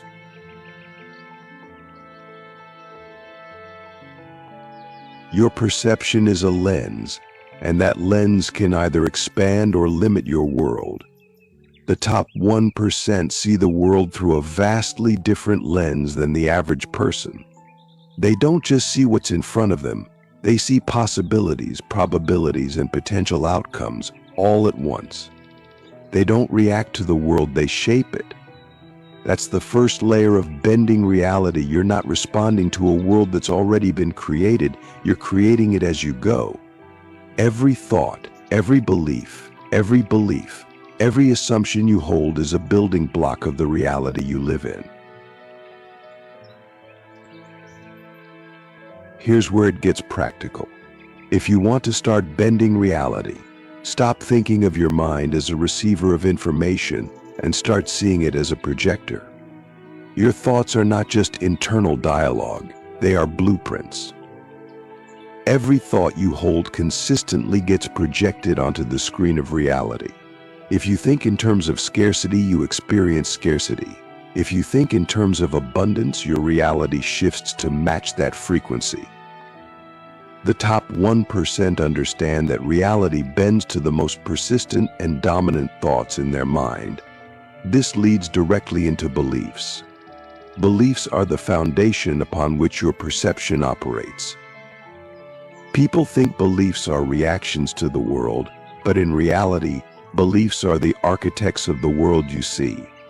Change your beliefs, and the world around you changes. The top 1% don't just believe in what's possible, they believe in the impossible. They understand that the limits most people accept are self-imposed. They believe they can achieve what others deem unrealistic, and because of that, they do. Beliefs are not passive, they are active forces shaping every interaction, every opportunity, every outcome. Think about the last time you faced a challenge. You probably saw it as an obstacle, something external you had to overcome. But the 33rd degree knowledge teaches something radically different. The challenge wasn't external at all. It was a reflection of an internal limitation, something in your belief system that needed to be addressed. When you shift internally, the external obstacle dissolves. The top 1% know that every problem is a signal, pointing them toward a belief that needs to be upgraded or discarded. Here's the real breakthrough. Once you understand that your beliefs are the foundation of your reality, you realize that you can change them. The top 1% are constantly upgrading their beliefs, like software. They don't cling to outdated beliefs just because they've held them for years. They treat their belief system like a constantly evolving tool that needs to be sharpened and refined. And this is where most people get stuck. They cling to their old beliefs as if their life depends on it. The 33rd degree knowledge reveals that your life doesn't depend on your beliefs, your reality does. The next piece of this puzzle is identity. The top 1% understand the power of identity in ways that most people never will. They know that your identity is the strongest force shaping your life. Who you believe you are creates the boundaries of what's possible for you. If you see yourself as someone who struggles, someone who's always just getting by, then that's the reality you'll live in. But if you see yourself as someone who creates, someone who bends reality to their will, then that's exactly what will happen. Identity is not static. It's fluid, and the top 1% are masters at shifting their identity to match the reality they want to create. They don't wait for external proof before they believe in their new identity. They step into it first, and the external reality follows. Most people wait for evidence before they believe something about themselves. The top 1% know that the evidence only comes after the belief has been firmly established. You have to believe in the version of yourself that already has what you want, and then reality will reshape itself to match that belief. Reality isn't just shaped by your thoughts, beliefs, and identity. The top 1% know that time itself is a construct that can be bent, stretched, and even collapsed. Most people think of time as linear. You start in the present, move into the future, and leave the past behind. But what if time isn't linear at all? The 33rd degree knowledge reveals that time is flexible, and it responds to the energy you bring to it. Here's how this works in the quantum field. There is no distinction between past, present, and future. Everything exists in a state of potential, waiting for you to focus your energy on it. When you think of the future, you're not just imagining something that might happen, you're creating a blueprint. The top 1% know how to collapse time by aligning their energy with the version of the future they want to experience. They don't wait for the future to come to them, they bring the future to the present. This is where most people get stuck. They live in what's called a time lag, the space between where they are and where they want to be. They focus on the gap, the distance, the things they don't yet have. But this approach only reinforces the gap. The top 1% collapse time by focusing on the version of themselves that already exists in the future. They act now as if that future is already real.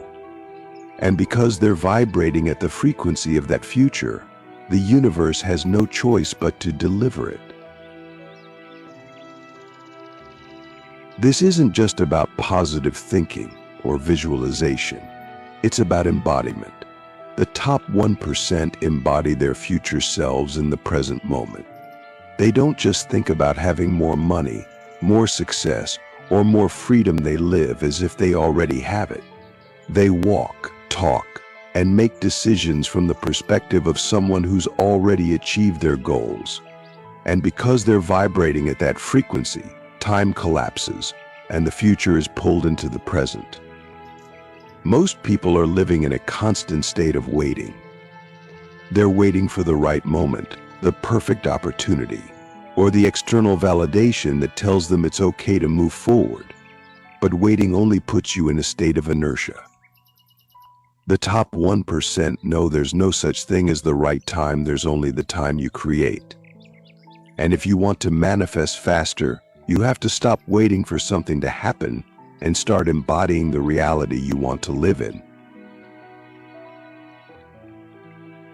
The next layer of bending time is understanding that action is a bridge between the present and the future. The top 1% don't just sit around waiting for their desires to manifest, they take aligned action. But here's the key, they don't take action from a place of lack or desperation. They take action from a place of certainty, knowing that the future they want is already on its way. Every action they take is infused with the energy of their future reality. And that's what speeds up the manifestation process. The mistake most people make is that they take action from a place of fear or doubt. They're constantly trying to force things to happen, which only creates resistance. The top 1% know that aligned action comes from a place of trust. They don't need to control every detail, they know the universe is working in their favor. And because of that, they move through time with ease, bending it to their will. The final key to bending reality is understanding your relationship with the universe itself. The top 1% know that they're not isolated beings trying to force their way through life. They're connected to a much larger, more powerful force. This force, whether you call it the universe, infinite intelligence, or something else, is always working with you, but only if you know how to align with it. The universe operates on a set of principles, and when you align with those principles, reality bends in your favor. This isn't mystical or esoteric, it's practical. The top 1% understand that the universe is always communicating. It's constantly sending signals, guiding them toward their highest potential. But to receive that guidance, you have to be open to it. Most people are so caught up in their own minds that they miss the signals entirely. The top 1% know how to listen to the universe, and because of that, they're always in the right place at the right time. The universe doesn't speak in words, it communicates through synchronicities, patterns, and intuitive nudges. The top 1% have developed a heightened sensitivity to these signals. They don't ignore their intuition or write off coincidences as random events. They know that these are the universe's way of guiding them toward their desired reality. And because they're always paying attention, they move through life with a sense of flow and ease that most people never experience. When you align with the principles of the universe, you stop pushing against reality and start co-creating with it. This is the ultimate secret of the 33rd degree knowledge. You are not separate from the universe, you are a part of it. And when you align your energy, your beliefs, and your identity with the universal flow, reality bends to your will. Not because you forced it, but because you've become one with it. The most powerful insight that comes with the 33rd degree knowledge is this: you're not here to conquer reality, you're here to flow with it. The top 1% understand that force only creates resistance. The more you try to control every outcome, the further you push it away. True mastery comes when you let go of the need to control and instead co-create with the infinite intelligence that governs everything. The universe isn't something outside of you. It's not some distant force that you need to appease or manipulate. It's working through you, and it's constantly responding to your energy. But here's the catch: the universe doesn't respond to what you wish for. It responds to who you are. And this is where most people miss the mark. They think that by wishing hard enough, by setting goals or visualizing their dreams, the universe will magically deliver.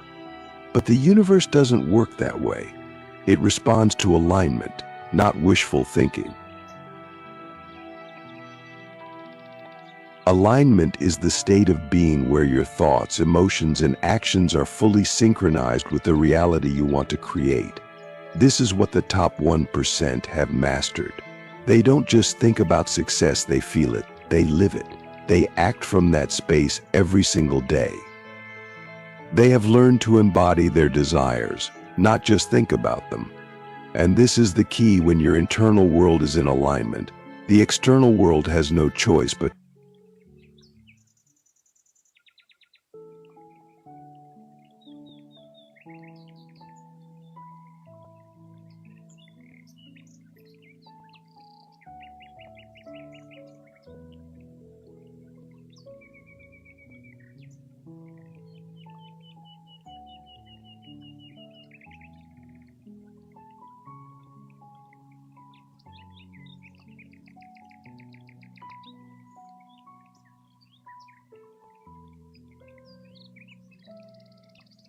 you're here, not by coincidence, not by chance. Something much bigger than you and I has guided you to this exact moment. You've entered creator mode, and if you're still watching, it's because you've been chosen by them. Now, before we go any further, let's clear something up. Who are they? Is this some cryptic force, some hidden power watching your every move? The truth is deeper than that. They are not an external force, some shadowy figures pulling strings.